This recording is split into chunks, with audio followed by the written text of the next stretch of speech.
প্রাণের অধিক বেশি যার দাম, রহমতাল লিল আলামিন। জানো কি তোমরা তাহার নাম, রহমতাল লিল আলামিন।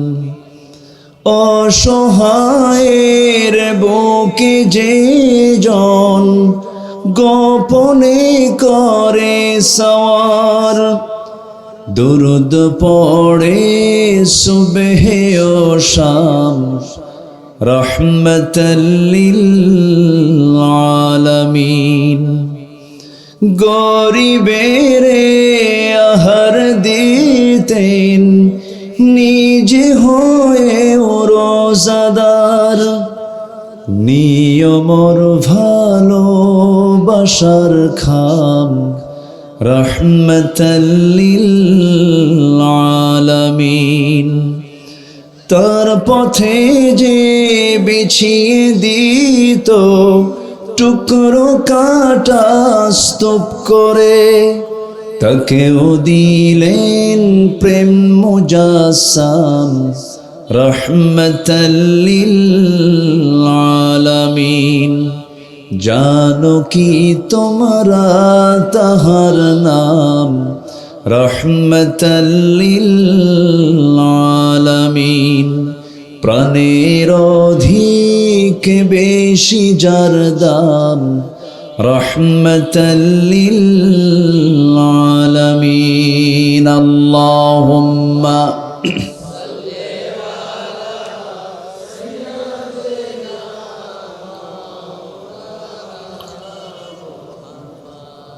ওয়া আলা আলি।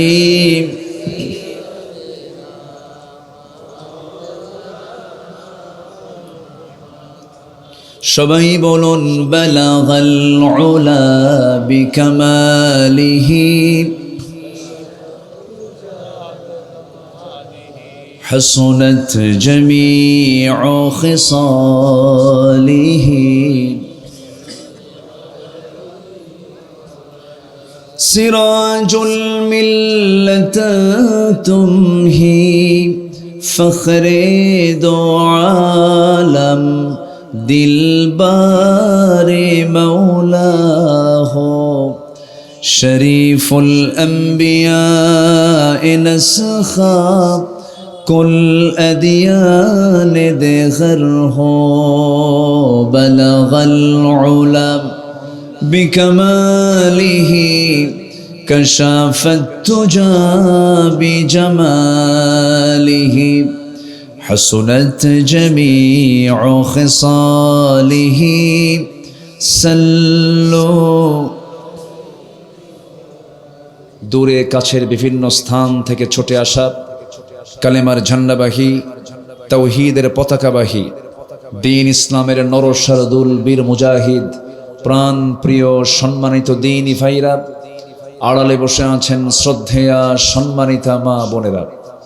আলোচনার সূচনায় আনুষ্ঠানিকতার মধ্য দিয়ে আমার পক্ষ থেকে আবারও দিল খোলা সালাম, আসসালামু আলাইকুম ওয়া রাহমাতুল্লাহি তাআলা ওয়া বারাকাতুহু।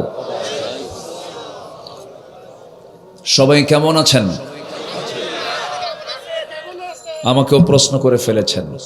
আল্লাহ তাআলা আমাকে আপনার মতোই, আপনার সাথেই, আপনার সামনেই বসে রেখেছেন। বলি আলহামদুলিল্লাহ। মহান রব্বুল আলামিনের শুকরিয়া, যে মহান আল্লাহ সুবহানাহু ওয়া তাআলা অসংখ্য লোকের মাঝ থেকে আমাকে আপনাকে বাছাই করে এমন সুন্দর সময়ে, সুন্দর মুহূর্তে, সুন্দর একটি বরকতের জায়গায়, বরকত ঘেরা এমন একটি জায়গায় যিনি আমাকে আপনাকে বসার আসার তৌফিক দিয়েছেন, সেই মহান রব্বুল ইজ্জতুল জালালের দরবারে আমরা শুকরিয়া আদায় করছি। মুহাব্বাতান জোরালো কণ্ঠে বলে উঠছি আলহামদুলিল্লাহ। চিৎকার মেরে বলছি আলহামদুলিল্লাহ। সবাই বলি আল্লাহুম্মা আইন্নি আলা যিকরিকা ওয়া শুকরিকা ওয়া হুসনি ইবাদাতিকা।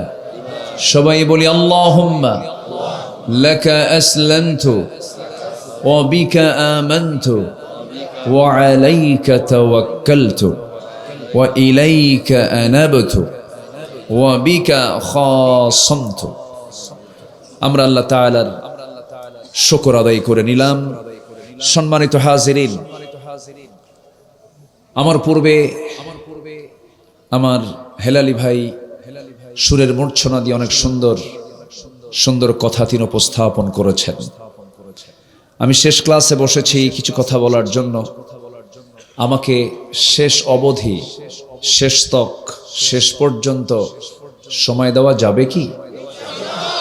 সবাইকে থাকতে প্রস্তুত আছেন? আজকের মাহফিলটা মূলত কিন্তু কবরবাসীদের জন্য দোয়া।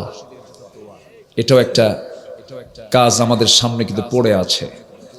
যিনি অন্যের জন্য দোয়া করবেন সেটা তার জন্য দোয়া হয়ে যাবে।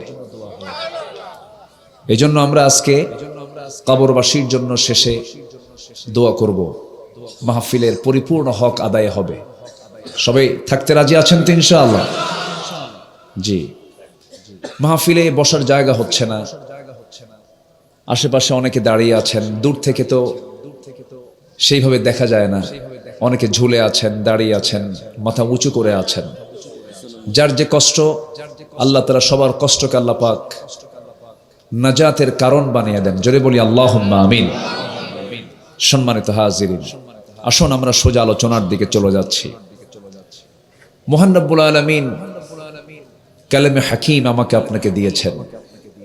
কোরআন মজিদ তিনি যদি আমাকে না দিতেন, আমি আল্লাহকে চিনতাম না, রসুলকে বুঝতাম না, আখিরাত বুঝতাম না, জান্নাতের দরজা, জাহান্নামের দরজা এগুলো আমাদের বোধগম্য হতো না।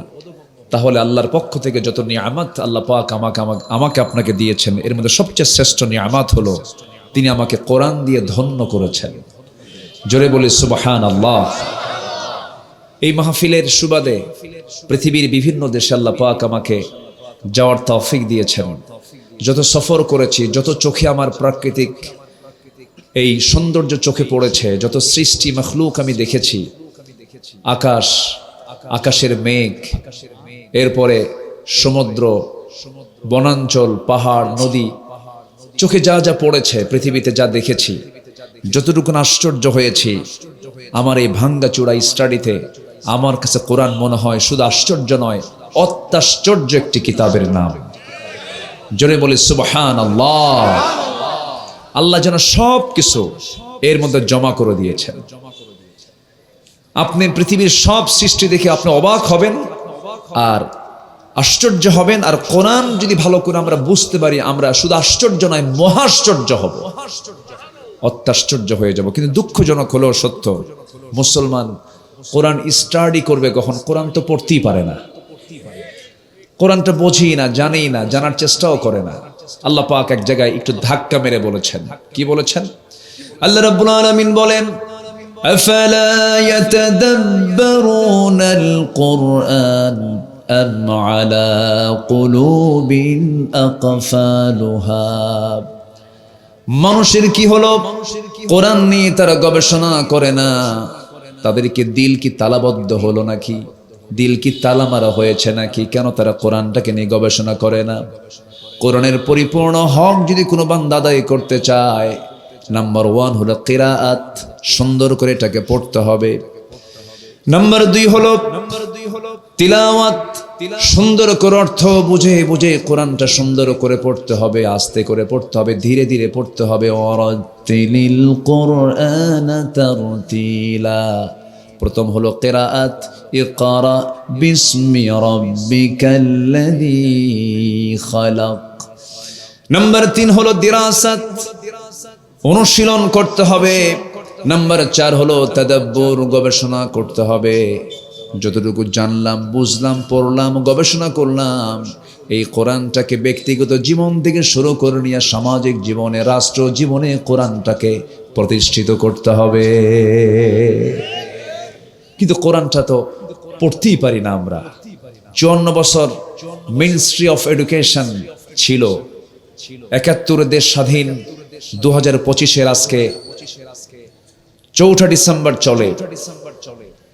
শুক্রবার পড়ে গেছে কিন্তু, না শুক্রবার পড়ে গেছে না, শুক্রবার পড়েছে, আমরা বরকতের সময় কিন্তু আছি, বলি আলহামদুলিল্লাহ।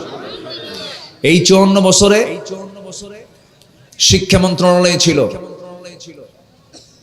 এ পর্যন্ত বহু সংসদ অধিবেশন চলেছে, বহু আইন পাশ হয়েছে, বহু কিছু সংশোধনী হয়েছে, কিন্তু গোটা পৃথিবীর দ্বিতীয় বৃহত্তম মুসলিম জনপদ বাংলাদেশ, 20 কোটি মানুষের বসবাস যে সবুজ ভূখণ্ডে, 56,000 বর্গ মাইলের সোনার বাংলাদেশ, এটা যে দেশে এত মানুষের বসবাস, সেই দেশের 20 কোটি মানুষের 19.5 কোটি মানুষের কোরআন তেলাওয়াত সহি নাই। অথচ কোরআন সহি না হলে কোরআন নিজে তাকে লানত দিচ্ছে। যদি বলেন যে কোরআন তুমি তাকে কাকে লানত দাও, কোরআন বলছে রুব্বা কারিন লিল কুরআন ওয়াল কুরআনু ইয়ালআনুহু, কোরআন তাকেই লানত দেয় যে কোরআনটাকে সহি করে পড়ে না। অথচ দেশ শাসন হলো 54 বছর, আজ পর্যন্ত এই জাতিকে সহি করে কোরআন তেলাওয়াত শেখানো আজ পর্যন্ত বাস্তবায়ন হলো না। একটা বিসিএস ক্যাডার ওযুর ফরজ কয়টা জানে না, সূরা ফাতিহাটা সুন্দর করে পড়তে পারে না। তারা দেশ শাসন করছে, মুসলমানদেরকে চালাচ্ছে, তাদের হাতে অ্যাডমিনিস্ট্রেশন, অথচ তাদের এই ফান্ডামেন্টাল বেসিক জিনিসগুলো তাদের জানা নাই। যদি এমন হতো বিসিএস ক্যাডার এর ভাইভা বোর্ডে যদি কোরআন তেলাওয়াতকে যদি সহি করা বাধ্যতামূলক করে দেওয়া হতো, যদি বলা হতো বিসিএস ভাইভা বোর্ডে যে মুসলমান তাকে কোরআনে কারীমের যে কোনো পৃষ্ঠা থেকে এক পৃষ্ঠা তাকে সুন্দর করে এক পৃষ্ঠা থেকে তেলাওয়াত শোনাতে হবে, আমার বিশ্বাস বাংলাদেশের কোনো বিসিএস ক্যাডার গলত কোরআন তেলাওয়াতের কেউ থাকতো না। কিন্তু এমন জাতীয় কোনো কন্ডিশন করা হয়নি। মাদক থাকতো না আমার দেশে, যদি শর্ত জড়িয়ে দেওয়া হতো, যদি কারো ব্লাড টেস্টের ভিতরে যদি মাদকের কোনো নেশার কোনো কিছু পাওয়া যায়, তার গভর্নমেন্ট কোনো চাকরি হবে না। এমন করে যদি পরিকল্পিত রাষ্ট্র যদি গঠন করা হতো, বাংলাদেশ গোটা পৃথিবীর বুকে মাথা উঁচু করে একটা জাতিতে রূপ নিত, কিন্তু তা করা হয়নি। আমার দেশে যদি প্রশ্ন করা হয় মানুষ বেশি না চোর বেশি, আসতে কয় মানুষ বেশি না চোর বেশি? বিগত সময়ে যারা ক্ষমতায় ছিল তারা কি দেশের টাকা রেখেছে না পাচার করেছে? রেখেছে না পাচার করেছে? বেগম পাড়ায় নিয়ে গেছে, সব দেখা শেষ করেছি। আমরা কোরআনকে দেখতে চাই। কোরআন তো কারো না, কোরআন কার? কোরআন নিয়ে যাদের গা চুলকায় ওদের ভালো করে ঈমান আনা দরকার। কোরআন কি কোনো ব্যক্তির? কোরআন কার পক্ষ থেকে এসেছে? সূর্যের মালিক কে? চাঁদের মালিক কে? আকাশের মালিক কে? সাবআতু আবহুর, 7 সমুদ্রের মালিক কে? কোরআন কার? কোরআন কে নাযিল করেছেন? এই কোরআনের উপরে যদি বঙ্কিমচন্দ্র, শরৎচন্দ্র আর রবীন্দ্রনাথ আর যদি কাজী নজরুল ইসলামের কোনো বই যদি কোরআনের উপরে রাখা হয়, কেউ কি আমরা মানব? কেন মানব না? কোরআন আল্লাহর কিতাব, এই কিতাবের উপরে অন্য কোনো কিতাব রাখা যেতে পারে?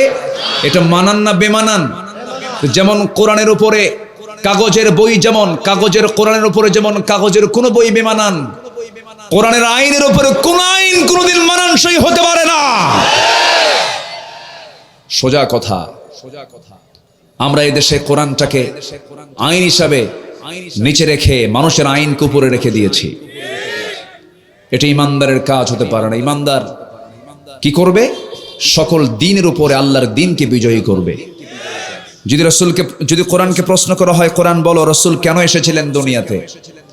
আল্লাহ রাব্বুল আলামিন বলেন, হুয়াল্লাযী আরসালা রাসূলাহু বিল হুদা ওয়া দীনিল হাক্কি লিইয়ুযহিরাহু আলাদ দীনি কুল্লিহি ওয়ালাউ কারিহাল মুশরিকুন ওয়া কাফা বিল্লাহি শাহীদা। জোরে বলুন আল্লাহু আকবার।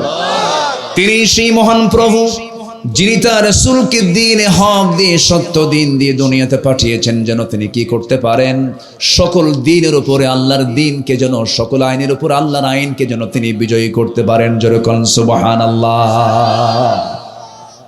ফেরাউন যে দিন বুঝতো, আজকের মুসলমানরা সে দিন বোঝে না। ফেরাউন কি বলেছিল? ইউবাদদিলা দীনাকুম। আমার আশঙ্কা হচ্ছে মুসা জীবন ব্যবস্থার আইনের সে পরিবর্তন ঘটাচ্ছে। ফেরাউন দিনের ব্যাখ্যা বুঝতো, কিন্তু আমার দেশের অনেক আলেমরা দিনের ব্যাখ্যা বোঝে না। প্রতিমা বিরোধিতা করার জন্য তো এলেম লাগে। আবু জেহেল কি কোরআন বোঝে নাই? সবচেয়ে বড় দর্শক ছিল কোরআনের আবু জেহেল।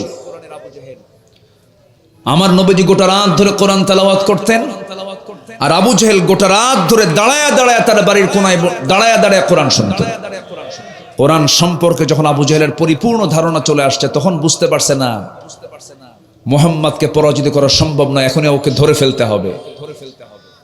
তাহলে বাতিলরা যদি ফেরাউন আবু জেহেলরা দিন বোঝে, আর আজকে মুসলমানরা দিন বোঝে না। আমাদের দিন বোঝার দরকার আছে না নাই? বলেন, আসতে বলবেন না, আছে না নাই? অনেক কথা আছে, আস্তে আস্তে করে বলবো। আমাকে সময় দিতে রাজি আছেন তো সবাই? জোরে বলি ইনশাআল্লাহ। আমি এসেছি এমন একটা উপজেলায়, যে উপজেলায় কোনো প্রজা নাই, সব শাহজাদা। সব কি শাহজাদা? মানে কি? সব বাদশার সন্তান, সব রাজা বাদশার কারবার এখানে, কোনো ফকির টকির নাই। বলি আলহামদুলিল্লাহ। জি, জোরে বলি আলহামদুলিল্লাহ। আল্লাহ আপনাদের আখিরাতের রাজা বানায় দেন। জোরে বলি আমিন, আরো জোরে আমিন। ইসলামকে আমরা শুধু নামাজের মধ্যে দেখতে চাই না, ইসলামকে শুধু আমরা মসজিদ মাদ্রাসার মধ্যে দেখতে চাই না। সুলাইমান আলাইহিস সালাতু ওয়াস সালাম গোটা পৃথিবী রাজত্ব করেছেন। ইউসুফ আলাইহিস সালাতু ওয়াস সালাম খাদ্যমন্ত্রীর দায়িত্ব পালন করেছেন। চারজন খলিফা 30 বছর, আবু বকর, ওমর, উসমান, আলী রাদিয়াল্লাহু আনহুম 30 বছর তারা গোটা অর্ধ পৃথিবী শাসন করেছেন। মুহাম্মদ সাল্লাল্লাহু আলাইহি ওয়াসাল্লাম তিনি 12.5 লক্ষ বর্গ মাইলের রাষ্ট্রপ্রধান ছিলেন। মদিনা থেকে তিনি 12 লক্ষ বর্গ মাইলের রাষ্ট্র তিনি চালিয়েছেন। আল্লাহু আকবার বলেন। এবং সকল নবীকে আল্লাহ পাক দিন কায়েমের জন্য অর্ডার দিয়েছেন। আল্লাহ রাব্বুল আলামিন বলেন, শারা'a লাকুম মিনাদ-দীনি মা ওয়াসসা বিহি নূহান ওয়াল্লাযী আওহায়না ইলাইকা ওয়া মা ওয়াসসাইনা বিহি ইব্রাহিমা ওয়া মূসা ওয়া ঈসা আন আকিমুদ-দীন ওয়া লা তাতাফাররাকু ফীহি। জোরে বলুন আল্লাহু আকবার। দিন কায়েমের সংগ্রামে কোন নবী পিছপা ছিলেন না, সব নবীর দায়িত্ব ছিল আনি আবুদুল্লাহ ওয়াজতানিবুত তাগুত। আমার বন্ধুগণ, একটা সময় পেয়েছি আমরা আগামীর দেশকে আমরা নামাজের দেশ দেখতে চাই, আমরা আগামীর দেশকে আমরা কোরআনের দেশ দেখতে চাই। যে সংসদে আর মদের আইন পাশ হবে না, যে সংসদে আর বেশ্যাবৃত্তির লাইসেন্স দেওয়ার কোনো আইন পাশ হবে না, যে সংসদে সুদের কোনো আইন পাশ হবে না। আমরা এমন একটা জনপদ দেখতে চাই যে সমাজে যাকাত ভিত্তিক অর্থনীতি চালু হবে, আমরা দেখতে চাই। জোরে বলি ইনশাআল্লাহ, আর জোরে বলি ইনশাআল্লাহ। আল্লাহ কবুল করুন, জোরে বলি আমিন। আমরা মুসলমান যে দেশে বসবাস করছি, আমাদের চরিত্রটা এত নিম্নমুখী, আমরা আইএমএ জাহেলিয়াতকে হার মানিয়ে দিয়েছি। আইএমএ জাহেলিয়াতের ইতিহাস আমরা পাইনি যে 3 বছরের শিশু ধর্ষিত হয়, আমরা পাইনি কবর থেকে নারী তুলে মরা লাশে ধর্ষণ করা হয়। হালুয়াঘাটে কিছুদিন আগে একটা মহিলা সুইসাইড করেছে। সুইসাইড করার পর সেই মহিলাকে মর্গে পাঠানো হয়েছে, মর্গে রাখা একটা লাশকেও ধর্ষণ করা হয়েছে। সাবেক একজন পার্লামেন্টারিয়ান এমপি, যদিও সে অবৈধ, কারণ 8 থেকে নিয়ে 24 পর্যন্ত যত এমপি ছিল, আমি এদেরকে এমপি বলবো না, এরা অবৈধ সব ছিল, ঠিক কিনা? অবৈধ, কারণ দিনের ভোট রাতেই শেষ, সোনার বাংলা সোনার দেশ, এটাই হয়েছিল। আমরা ভালো কিছু পাইনি, তরুণরা এগুলো সহ্য করতে না পেরে মাঠে নেমেছিল। সন্তানদেরকে আমরা ধন্যবাদ জানাই। সন্তানদের এই রক্ত, সন্তানদের উৎসর্গ আল্লাহ যেন বাংলার জমিনকে কোরআনের জন্য কবুল করে নেন। সম্মানিত ভাইয়েরা, ঝিনাইদহের কালীগঞ্জের এক সাবেক এমপি কলকাতায় গেছে। সেই কলকাতায় তাকে একটা ফ্ল্যাট বাসার ভিতরে তাকে মেরে টুকরো টুকরো করে, গোশতগুলোকে পৃথক করে, হাড়গুলো সরায় ফেলে, গোশতগুলোকে টুকরো টুকরো করে কমোডের মধ্যে ফ্ল্যাশ করে লাশ নিশ্চিহ্ন করে দেওয়া হয়েছে। মানুষ কতটা ভয়ঙ্কর হলে পরে, সিংহকে দেখে মানুষ যতটুকু না ভয় করে, হিংস্র হায়নাকে দেখে মানুষ যতটুকু না ভয় করে, আজকে মানুষ মানুষকে দেখে তার চাইতে বেশি ভয় করে। গোটা পৃথিবী আজ একটা হুমকির সম্মুখীন। রাশিয়া বলে আমার কাছে এতগুলো অ্যাটম বোম আছে, আমেরিকা বলে আমার কাছে এটা আছে, আমি এটা মেরে উড়ায় দেব, উত্তর কোরিয়াকে আমার কাছে এটা আছে। গোটা পৃথিবী ধ্বংসের জন্য সব মরণাস্ত্রগুলো প্রস্তুত হয়ে আছে। তাহলে মানুষ কি শুধু ভয়ঙ্কর না মহা ভয়ঙ্কর?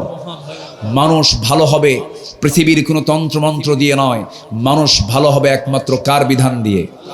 এবং মিশ্র জাতি বাংলার জমিনকে, এই বাংলার জমিনের মানুষকে ভালো করার জন্য কোন আইন দিয়ে মানুষকে ভালো করা যাবে না। এই জাতিকে ভালো করার জন্য একমাত্র দরকার হলো কোরআনের আইন। আল্লাহ বোঝার তৌফিক দান করুন, জোরে বলি আমিন। আরো জোরে আল্লাহুম্মা আমিন। এই শুক্রবার যে চলে গেছে, তার আগের শুক্রবারে 10:30টার দিকে ঢাকা শহরের কোনো মানুষ বাড়িতে ছিল না। সব বাড়ি থেকে নামছে খালি পায়ে না জুতা পায়ে? বলেন, খালি পায়ে না জুতা পায়ে? গায়ে কাপড় না গায়ে কাপড় ছাড়া? চশমা যার দরকার চশমাও ছিল না। বাচ্চা থুইয়া মা, মা থুইয়া বাচ্চা, বাপ থুয়ে মা, মা থুয়ে বাপ, সব থুইয়া মারছে দৌড় জুতা ছাড়া। কার ভয়ে? আল্লাহর ভয়ে। আল্লাহর ভয়ে দৌড় মারছে। আল্লাহর ভয়ে যদি নামতো, সেটা কি 10:30টায় নামতো না ফজরে নামতো? কিসে নামতো বলেন? ফজরে নামে নাই, আল্লাহর ভয়ে। এই জন্যই 10:30টার দিকে আল্লাহ নামাজ দিয়েছে, যা তোরা নাম। নামাজ না পড়ো কত বড় অপরাধ। কোরআনকে প্রশ্ন করুন, জাতি নামাজ পড়ে না। জাতিকে যারা পরিচালনা করেছেন 54 বছর, তারাও নামাজের কোনো আহ্বান করে নাই। যে দলের দলীয় কর্মসূচিতে নামাজের কার্যসূচি নাই, ওই দল করা হারাম। যে লোক আপনাকে জাহান্নাম থেকে বাঁচানোর চিন্তা করে না, সে আমার বন্ধুই না। আমাকে সবচাইতে বড় চ্যালেঞ্জ মাথায় নিতে হবে, আমাকে জান্নাতে যেতে হবে। আমি আয়াতের দিকে আস্তে আস্তে চলে গেলাম, সময় কম তো এটা চলে যাচ্ছি। আমার বন্ধু সেই যে আমাকে জাহান্নাম থেকে বাঁচায়া জান্নাতে যাওয়ার পরামর্শ দেবে, সে আমার বন্ধু। যে দল আমাকে জাহান্নাম থেকে বাঁচায়া জান্নাতের দিকে নিতে পারবে, সেই দল হচ্ছে আমার দল। ঠিক কিনা বলেন? সবকিছুর মূল লক্ষ্য হবে দুনিয়া না আখিরাত। আসতে দুনিয়া না আখিরাত? আখিরাত। সূরা আলে ইমরান আয়াত নম্বর 185। সবার কম বেশি আয়াতটা জানা আছে। কুল্লু নাফসিন, দেখছেন কি মুখস্থ সব। আবার বলেন, কুল্লু নাফসিন যায়িকাতুল মাউত। আয়াতটা কত ভয়ঙ্কর জানেন? কত ভয়ঙ্কর আয়াত। প্রত্যেকটা প্রাণীকে মৃত্যুর স্বাদ নিতে হবে। এই স্বাদ কি মানে মানে সুখের স্বাদ? এই স্বাদ কি সহজ?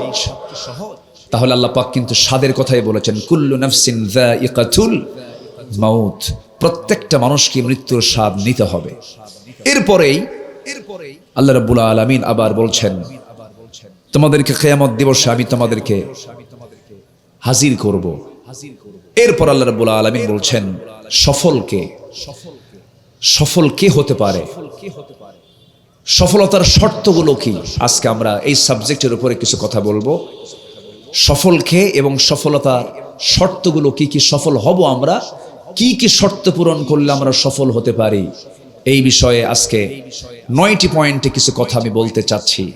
আমাকে সময় দেবেন তো? জোরে বলি ইনশাআল্লাহ। যদি সময় একটু বেশি লেগে যায়, যদি 12টা পার হয়ে যায়, তাও কোনো আপত্তি নেই তো? জোরে বলি ইনশাআল্লাহ। বহুদিন পর শাহজাদপুরের মেইন পয়েন্টে কথা বলার সুযোগ পেলাম। মাহফিল তো 16 বছর আমাদেরকে করতেই দেয়নি ভালো করে, বহু জ্বালান জ্বালাইছে, বুঝলেন? বাস্তব কথা একটু বলতে তো হয়ই, কম জ্বালান জ্বালায় নিত। আচ্ছা বলেন তো, দেশ কোনোদিন আলেমদের হাতে ছিল ক্ষমতায়? তো আমাদের উপরে তো রাগ ছিল কেন? আলেমদের জন্য তো একটু দোয়াও করা লাগে, আলেমদের কাছ থেকে দোয়া নিতে হয়। ওরা এমন জায়গায় ঢিল মারছে, মামু বাড়ি দিল্লি গিয়ে পড়েছে, ঠিক কি না? এমন জায়গায় ঢিল মেরেছে। আল্লামা সাঈদী কি ছোটখাটো কোনো বিষয়ের নাম? আল্লামা সাঈদী হচ্ছেন বিশ্ব ইসলামী আন্দোলনের একজন অন্যতম পথিকৃৎ, যার জীবনের সঙ্গে যুগে যুগে আল্লাহর পছন্দের বান্দাদের জীবন মিলে যায়। মৃত্যু হয়েছে স্বাভাবিক না অস্বাভাবিক? এবং তার মৃত্যুর মধ্যে রহস্য অবশ্যই আছে না নাই? তাফসীর মাহফিলের এই প্ল্যাটফর্ম থেকে সুস্পষ্ট ভাষায় জানান দিতে চাই, তার এই চেয়ারটাই ছিল তার বসার জায়গা। অতএব এই জায়গা থেকে তার নামে যদি কিছু না বলা হয় কৃপণতা হয়ে যাবে। তার মৃত্যুর রহস্য উন্মোচন করে আমার বিশ্বাস থেকে দিল্লির প্রেসক্রিপশনে হত্যা করা হয়েছে। এনিওয়ে, আল্লামা সাঈদীর খুনের সঙ্গে যারাই জড়িত চূড়ান্ত শাস্তি নিশ্চিত করতে হবে। মুসলমান রাজি আছেন কারা কারা? দুহাত উঁচু করে দেখান।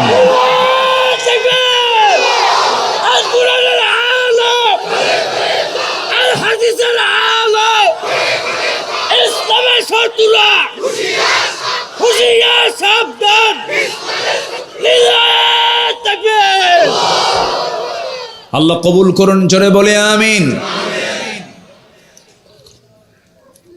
2009 সাল, 2000 কত 9 সালে আমার জীবনের প্রথম হজের সফর ছিল। আমি 2009 সালে ফার্স্ট হজে গিয়েছিলাম। তো 2009 সালের লাস্ট হজ ছিল হলো আল্লামা সাঈদী রাহিমাহুল্লাহ লাস্ট হজ। উনি এরপরে আর হজ করতে পারেননি। পারবেন কেমনে? ওনাকে তো অন্ধকার প্রকোষ্ঠে ঢুকানো হয়েছিল 10 সালের জুনে। ফেব্রুয়ারিতে তিনি পাবনার দারুল আমান ট্রাস্টের শেষ মাহফিল করে গেছেন পাবনাতে। ফেব্রুয়ারিতে, উনি জুনে গ্রেফতার হয়েছেন। তো 9 সালে তার লাস্ট হজ।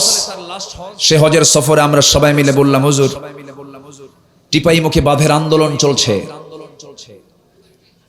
এরপরে দেশের বিভিন্ন আইনি প্রক্রিয়া দেখে মনে হচ্ছে আপনি দেশে ফিরলে আপনাকে গ্রেফতার করা হবে।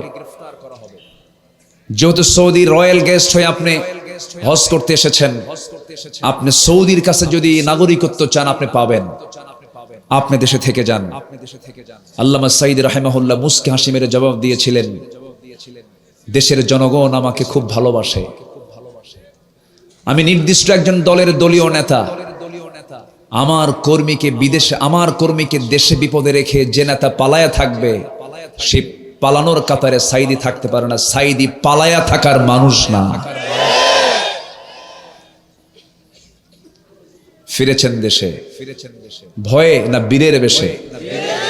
উনি যে দুনিয়া থেকে বিদায় নিয়েছেন রাতের বেলা, তার শেষ বিকালের যে কথাটা ছিল, তিনি যে কথা বলেছেন সেটা কি কান্না না হাসি? তিনি হাসি মুখে দুনিয়া থেকে বিদায় নিয়েছেন। কারো কাছে তিনি মাথা নত করেননি। উনি বলেছিলেন 2001 কি 2 সালের দিকে, প্রথম দিকে উনি বলেছিলেন, গাছের গোড়ায় নাড়া দেব, মামু বাড়ি দিল্লি গিয়ে পড়বা। কোথায় গিয়ে পড়েছে বলেন? কোথায় গিয়ে পড়েছে?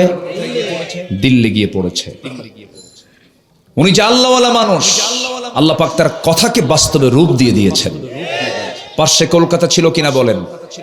পার্শ্বে কলকাতা ছিল, সিলেটের পাশে আগরতলার ত্রিপুরা ছিল, কি বলে ত্রিপুরার আগরতলা ছিল, কুড়িগ্রামের পাশে আসামের গুয়াহাটি ছিল, ওইদিকে রাজস্থান ছিল, ওইদিকে চেন্নাই ছিল, শ্রীলঙ্কা কাঠমান্ডু, নেপাল, ভুটান, মায়ানমার ইয়াঙ্গন, বোনের বাড়ি লন্ডন, বিয়ে বাড়ি আমেরিকা ছিল। কোথাও পড়ে নাই, মামু বাড়ি দিল্লি গিয়ে পড়েছে। সিদ্ধান্ত কার? আসতে বলবেন না, সিদ্ধান্ত কার? আমরা হকের পক্ষে টিকে থাকবো। জোরে বলি ইনশাআল্লাহ, জোরে বলি ইনশাআল্লাহ। আমরা সফল হওয়ার জন্য কিছু শর্ত পূরণ করব আজকে, সেই শর্তগুলো শুনে যাব। জোরে বলি ইনশাআল্লাহ। তাহলে সফল কি হবে? আল্লাহ পাক শুধু একটা লাইনে বলে দিয়েছেন, সূরা আলী ইমরানের 185 নম্বর আয়াত। আল্লাহ রাব্বুল আলামিন বলেন, কুল্লু নাফসিন যায়িকাতুল মাউত ওয়া ইন্নামা তুওয়াফাউনা উজুরাকুম ইয়াওমাল কিয়ামাহ فمن زحزح عن النار وأدخل الجنة فقد فاز وما الحياة الدنيا إلا متاع الغرور জোরে বলুন আল্লাহু আকবার। আল্লাহ রাব্বুল আলামিন বলেন, সেই বান্দাই সফল যে বান্দা জাহান্নাম থেকে মুক্ত হয়ে জান্নাত পেয়ে গেল, জান্নাতে প্রবেশ করলো, সেই বান্দাই সফল। যে ব্যক্তির জন্য জাহান্নামটা ক্লোজ হয়ে জান্নাত মুক্ত হলো, সেই ব্যক্তি হলো মহা সাফল্যবান। এই জন্য আমাদের সবচেয়ে বড় চ্যালেঞ্জ হলো আমাদেরকে যেমন করি হোক জান্নাত পেতেই হবে। সবাইকে জান্নাত পেতে চান নাকি? সবাইকে জান্নাত পেতে চান নাকি? সেই জান্নাতের লাইনে আমাকে চলতে হবে। জান্নাত প্রাপ্তির জন্য আমার কিছু শর্ত পূরণ করতে হবে। 9টা শর্ত যদি কোনো বান্দা পূরণ করে সেই বান্দা মহা সফল হয়ে যাবে। নাম্বার 1 হলো নেক আমল সহ ঈমান। ইন্নাল্লাযীনা আমানু ওয়া আমিলুস সালিহাতি লাহুম জান্নাতুন তাজরি মিন তাহতিহাল আনহার যালিকাল ফাওজুল কাবীর। জোরে বলুন আল্লাহু আকবার। সূরাতুল বুরুজ আয়াত নম্বর 11 আল্লাহ রাব্বুল আলামিন বলেন, নিঃসন্দেহে যারা ঈমান আনবে এবং নেক আমল করবে তাদের জন্য এমন একটা জান্নাত আল্লাহ পাক নির্ধারণ রেখেছেন যার নিজ দিয়ে নহর প্রবাহিত, প্রস্রবণ প্রবাহিত। ওই বান্দার জন্য, জান্নাতীদের জন্য 4টা প্রস্রবণ জান্নাতে থাকবে, 4টা নহর থাকবে। মধুর নহর, দুধের নহর, শরাবের নহর, পানির নহর। মোট কয়টা নহর হলো বলেন? 4টা নহর, যা দুনিয়াতেও আছে। দুনিয়ার মধু পান করলে পরে শিশু যুবক হয়, কিশোর তরুণ হয়ে যায়, বুড়া মানুষ মধু খেলে পরে আরো বুড়া হয়ে যায়। দুনিয়ার দুধ পান করলে পরে বুড়া আরো বুড়া হয়ে যায়। ছোট্ট বাচ্চা শিশু থেকে কিশোর হয়ে যায়, আবার সে একদিন বুড়া হয়ে যায়। কিন্তু দুনিয়ার এই সমস্ত খাবার খেলে পরে বুড়া হয়ে যাচ্ছে, কিন্তু জান্নাতের কোনো দুধ, জান্নাতের কোনো পানি, জান্নাতের কোনো শরাব, জান্নাতের কোনো মধু যদি কোনো বান্দা একবার পান করে নেয়, আমৃত্যু সে কোনোদিন বুড়া হবে না। জোরে কোন সুবহানাল্লাহ। জান্নাতে বুড়া হওয়ার কোনো সুযোগ, দাঁত পড়ে যাওয়ার কোনো সুযোগ, চোখে কম দেখার কোনো সুযোগ, চামড়া কুচকে যাওয়ার কোনো সুযোগ নাই। শুধু নিয়ামত আর নিয়ামত। জান্নাতের ভিতরে কোনো ঘুম থাকবে না, আবার জাহান্নামের মধ্যেও কোনো ঘুম থাকবে না। সুম্মা লা ইয়ামুতু ফিহা ওয়ালা ইয়াহইয়া। জাহান্নামের মধ্যেও কোনো ঘুম থাকবে না, কারণ সে জায়গায় ঘুম হলে পরে, ঘুম মানে তো মরে যাওয়া, সে শাস্তিটা পাবে কেমনে? আবার জান্নাতের মধ্যে যদি জান্নাতি বান্দারা ঘুমায় পড়ে, তাহলে সে তো ঘুমেই থাকলো, মরেই থাকলো, সে নিয়ামতগুলো ভোগ করবে কেমনে? হয়তো বলবেন হুজুর, ঘুম না পারলে মাথা করবে, ঘুম না পারলে ক্লান্তি আসবে, কিন্তু জান্নাতের মধ্যে কোনো ক্লান্তির গন্ধই নাই। জোরে কোন সুবহানাল্লাহ। জান্নাতে কোনো পেশাব হবে না, জান্নাতে কোনো পায়খানাও থাকবে না, জান্নাতি কোনো প্রকার এই সমস্ত পেশাব পায়খানার কোনো কারবার থাকবে না। বহুদিন পর পর একটা করে ঢেকুস মারবে, সমস্ত হজম তার ক্লিয়ার হয়ে যাবে। জান্নাতের মধ্যে কোনোদিন বুড়া হবে না। জান্নাতের যে খাবারগুলো খাবে, এই জান্নাতের খাবার খেয়ে কোনদিন তার পেটও নষ্ট হবে না। যখন বান্দা মনে মনে চাবে, আকাশের উড়ন্ত পাখি উড়ে যাচ্ছে, এই পাখি যদি ফ্রাই করে খেতে পারতাম, সঙ্গে সঙ্গে ফ্রাই পাখি তার সামনে হাজির হয়ে যাবে। বান্দা যা চাবে সে বান্দা জান্নাতের মধ্যে তাই পেয়ে যাবে। যেরকম সুবহানাল্লাহ। ওয়ালাকুম ফিহা মা তাশতাহি আনফুসুকুম ওয়ালাকুম ফিহা মা তাদউন নুজুলাম মিন গফুরির রহিম। জোরে বলুন আল্লাহু আকবার। সেই জান্নাত কি সবাই পেতে রাজি আছেন নাকি? জান্নাতের মধ্যে মহান রব্বুল আলামিন প্রথমে ফল খাওয়াবেন, মাছের কলিজা খাওয়াবেন। ওয়াফাকিহাতুম মিম্মা ইয়াতাখায়্যারুন ওয়ালাহমি তায়রিম মিম্মা ইয়াশতাহুন ওয়াহুরুন আইন কাআমসালিল লুলুইল মাকনুন। জোরে বলুন আল্লাহু আকবার। টানা টানা চক্ষুওয়ালা, ডাহুক চক্ষুওয়ালা সেখানে হুর থাকবে জান্নাতের মধ্যে। সে হুরগুলো এত সুন্দর হবে, লাম ইয়াতমিসুহুন্না ইনসুন ক্বাবলাহুম ওয়ালা জান্নুন। যেই হুরগুলো কি ইতিপূর্বে কোনো জিন ইনসান স্পর্শ করে নাই? এত সৌন্দর্যের পিরামিড তারা হবে। এমন সুন্দর হুরের সঙ্গে জান্নাতীদেরকে বিয়ে পড়ায় দিবেন তিনি আমার কে? কে বিয়ে পড়ায় দিবেন? কে বিয়ে পড়ায় দিবেন? সেই জান্নাতের বিশাল নিয়ামত আমার আপনার সামনে পড়ে আছে। শর্ত হলো নেক আমল সহ আমরা ঈমান আনবো। জোরে বলি ইনশাআল্লাহ। এটা হচ্ছে 1 নম্বর শর্ত সফল হওয়ার জন্য। সম্মানিত ভাইয়েরা, 9টা সফল হওয়ার শর্ত পড়ে আছে, কেবল 1 নম্বর বললাম। ভূমিকম্প যে হলো, কেন হলো বলেন? বলেন ভূমিকম্প কেন হয়েছে? এটা নিয়ে কি কোনো চিন্তা হয় আমাদের? যে চিন্তা করার দরকার আছে না নাই বলেন তো? চিন্তা করার দরকার আছে না নাই? আছে। কেন ভূমিকম্প হয়? কেন, কি জন্য হয়? এটা একটা চলমান প্রক্রিয়া, এটাও সত্য। সায়েন্স বলছে, বিজ্ঞান বলছে যে এটা চলমান প্রক্রিয়া। তবে আমরা যে জমিনে বসবাস করছি, যে জমিনে পা রেখে এত দাপট দেখিয়ে বেড়াচ্ছি, এটা কিন্তু আসলে শান্ত নয়। এই জমিন কিন্তু শান্ত নয়, এটা অস্থির। এক অবিরাম রহস্যময় টেকটনিক গতির খেলা চলছে নিচ দিয়ে। এই টেকটনিক প্লেটগুলো একে অপরের সাথে যখন সংঘর্ষ করে অথবা সরে গিয়ে জমে থাকা শক্তি হঠাৎ মুক্তি পায়, তখন একটি শক্তিশালী শক ওয়েভ সৃষ্টি করে পুরো জমিনকে কাঁপিয়ে তোলে। সুবহানাল্লাহ বলবেন না? ক্ষমতা কার? অথচ আল্লাহ তাআলা চাইলেই এই প্লেটগুলোর সংঘর্ষ এক মুহূর্তে অতিরিক্ত তীব্র মাত্রায় দিয়ে সব কিছুকে ধ্বংস করে দিতে পারতেন তিনি। বিজ্ঞান বলছে আজকের যে স্থিতিশীল জমিন আমরা দেখছি তা কোটি কোটি বছর আগে এমন ছিল না। তীব্র ভূমিকম্প আর ভাঙ্গা গড়া চলছিল অবিরত। কিন্তু তিনি পৃথিবীটাকে তার ইবাদতের জন্য বাসযোগ্য করে স্থাপন করে দিলেন বহু পর্বতমালা। আধুনিক ভূতত্ত্ববিদ বলছেন পৃথিবীর ভারসাম্য বজায় রাখে জমিনের পর্বতসমূহ। পর্বতের আসলে যে অংশটুকু আমরা দেখতে পাই, এটা দেখতে পাই মূল পর্বতের শুধুমাত্র বাইরের 10% আর বাকি 90% আল্লাহ পাক তার ফাউন্ডেশন রেখেছেন নিচের দিকে।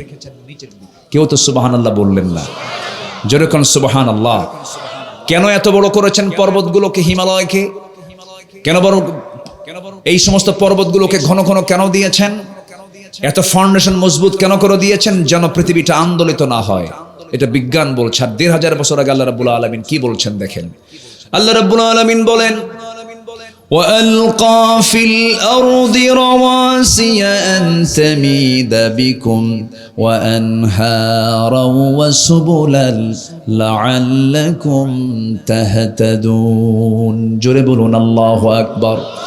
সূরাতুন নাহল আয়াত নাম্বার 15। মহান রব্বুল আলামিন বলেন জমিনে তিনি স্থাপন করেছেন সুদৃঢ় পর্বতমালা, যাতে তোমাদের নিয়ে জমিনটা হেলে না যায়, নড়াচড়া না করে। নদ নদী পথসমূহ তিনি দিয়েছেন যাতে তোমরা পথপ্রাপ্ত হও। নদীর রাস্তাকে রাস্তা নয় বলেন। গোটা পৃথিবীতে সবচেয়ে বেশি যানবাহনগুলো, সমস্ত মালামালগুলো সবচেয়ে বেশি চলাচল করে কোন পথে বলেন? বলেন কোন পথে? আমি আপনি যে গাড়িতে চড়ে বেড়াই, এটা কি আকাশ দিয়ে আসে? নদী দিয়ে আসে। আল্লাহ পাক বলছেন সুবুলাল লাআল্লাকুম তাহতাদুন, আমি নদীগুলো দিয়েছি, পথসমূহগুলো দিয়েছি তোমরা যেন পথ পাও। যেরকম সুবহানাল্লাহ। আর পাহাড়গুলো দিয়েছেন কিসের জন্য? যেন জমিনটা যেন হেলে না যায়, নড়াচড়া না করে, ভূমিকম্প যেন না হয়। তাহলে পাহাড় দিয়েছেন কে? পাহাড় কেটে সমান বানালো কে?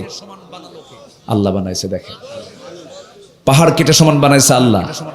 আমরা সমান করে ফেলি, তাহলে দোষটা কার? এই যে ভারসাম্যগুলো নষ্ট হয়ে যায়, দোষটা কার বলেন তো? আমাদের দোষ। আলাম নাজআলিল আরদা মিহাদা, আল্লাহ পাক পৃথিবীকে বিছানার মতো করে সৃষ্টি করে দিয়েছেন, কিছু কিছু জায়গায় সমতল করেছেন যেন বান্দা সহজেই যেন বসবাস করতে পারে, চলতে পারে। সুবহানাল্লাহ বলা যাবে না ভাই? একটু জোরে বলেন সুবহানাল্লাহ। জি জি। আলোচনার পর এখন মাঝখানে দিলে তো লোক থাকবে না, মনে হয় লোক থাকবে না। আমি কি কাউকে দেব এখন? আমার মনে হয় এটা ঠিক হবে না। আলোচনার যে একটা সৌন্দর্য, এটা যে হেরে যাবে আর এটাকে ফেরত পাওয়া যাবে না। যিনি এসেছেন আমি তাকে সম্মানের সাথে বলবো, বরকতময় জায়গায় আছেন, একটু কষ্ট হলেও আল্লাহ পাক আপনাকে সুস্থ করে দিবেন ইনশাআল্লাহ। উনি শেষ, ওনার বক্তব্য আমরা শোনার অপেক্ষায় থাকবো। জোরে বলি ইনশাআল্লাহ। আমার দিকে তাকান, একটু বিনয়ের সঙ্গে বলবো, আমরা কি ফেল করতে চাই না পাস করতে চাই? কি পরীক্ষা? মাস্টার্স পরীক্ষায় না ইমানের পরীক্ষায়? বলেন কিসের পরীক্ষা? বলেন ফেল করতে চাই না পাশ করতে চাই? তাহলে আমরা কি পাবো? সফল হব জাহান্নাম থেকে মুক্ত হয়ে। ওয়া উদখিলাল জান্নাত ফাকাদ ফাজ, আমরা জান্নাত লাভ করব। আল্লাহ কি আমাকে কম কিছু দিয়েছেন? বলেন তো, আল্লাহকে আমাকে যা দিয়েছেন কম কিছু দিয়েছেন না বেশি কিছু দিয়েছেন? আমি যা চাইনি তার চেয়ে বেশি দিয়েছেন। চোখ, এক চোখে মানুষ থাকে পৃথিবীতে, আছে না? বলেন তো, আমাকে কয় চোখ দিয়েছেন? আচ্ছা, এক কিডনি নিয়ে বেঁচে আছে এমন লোক আছে না নাই? আমাকে দিয়েছেন কয়টা? দুটো কিডনি দিয়েছেন। তাও দেখেন কি সিস্টেম, আল্লাযী খালাকাকা ফাসাওয়াকা ফাআদালাক। দুটো কিডনি দিয়েছেন এবং দুটো কিডনির ওজন মাত্র হচ্ছে 200-400 গ্রাম। এই কিডনি যার নষ্ট হয়ে যায় তাকে ডায়ালিসিস করতে হয়। যেরকম এখন সাবেক প্রাইম মিনিস্টার, এদেশের আপসহীন একজন নেত্রী ছিলেন এবং আমার মনে হয় উনি মহিলা মানুষ, কিন্তু এদেশে মানে আপসহীনতার দিক থেকে তার মধ্যে মোটামুটি একটা রিয়ালিটি আমি তার মধ্যে, আমি ব্যক্তিগতভাবে বলছি, কিছু পাই। বেগম খালেদা জিয়া অসুস্থ অবস্থায় তিনি কাতরাচ্ছেন। আমাকে অনেকে দোয়া করতে বলেছেন, দোয়া করি আল্লাহ পাক থেকে সিহাতে কুল্লিয়া দান করুন। জোরে বলি আল্লাহুম্মা আমিন। উনি ইসলামের প্রতি কখনো নেগেটিভিটি তার আমি দেখতে পাইনি। উনি আল্লামা সাঈদীর পক্ষে জোরালো বক্তব্য দিয়ে বলেছেন অবিলম্বে তাকে মুক্তি দেওয়া হোক। উনি বলেছেন ওনার প্ল্যাটফর্ম থেকে উনি অনেক চেষ্টা করেছেন, ষড়যন্ত্রের শিকার তিনি হয়েছেন।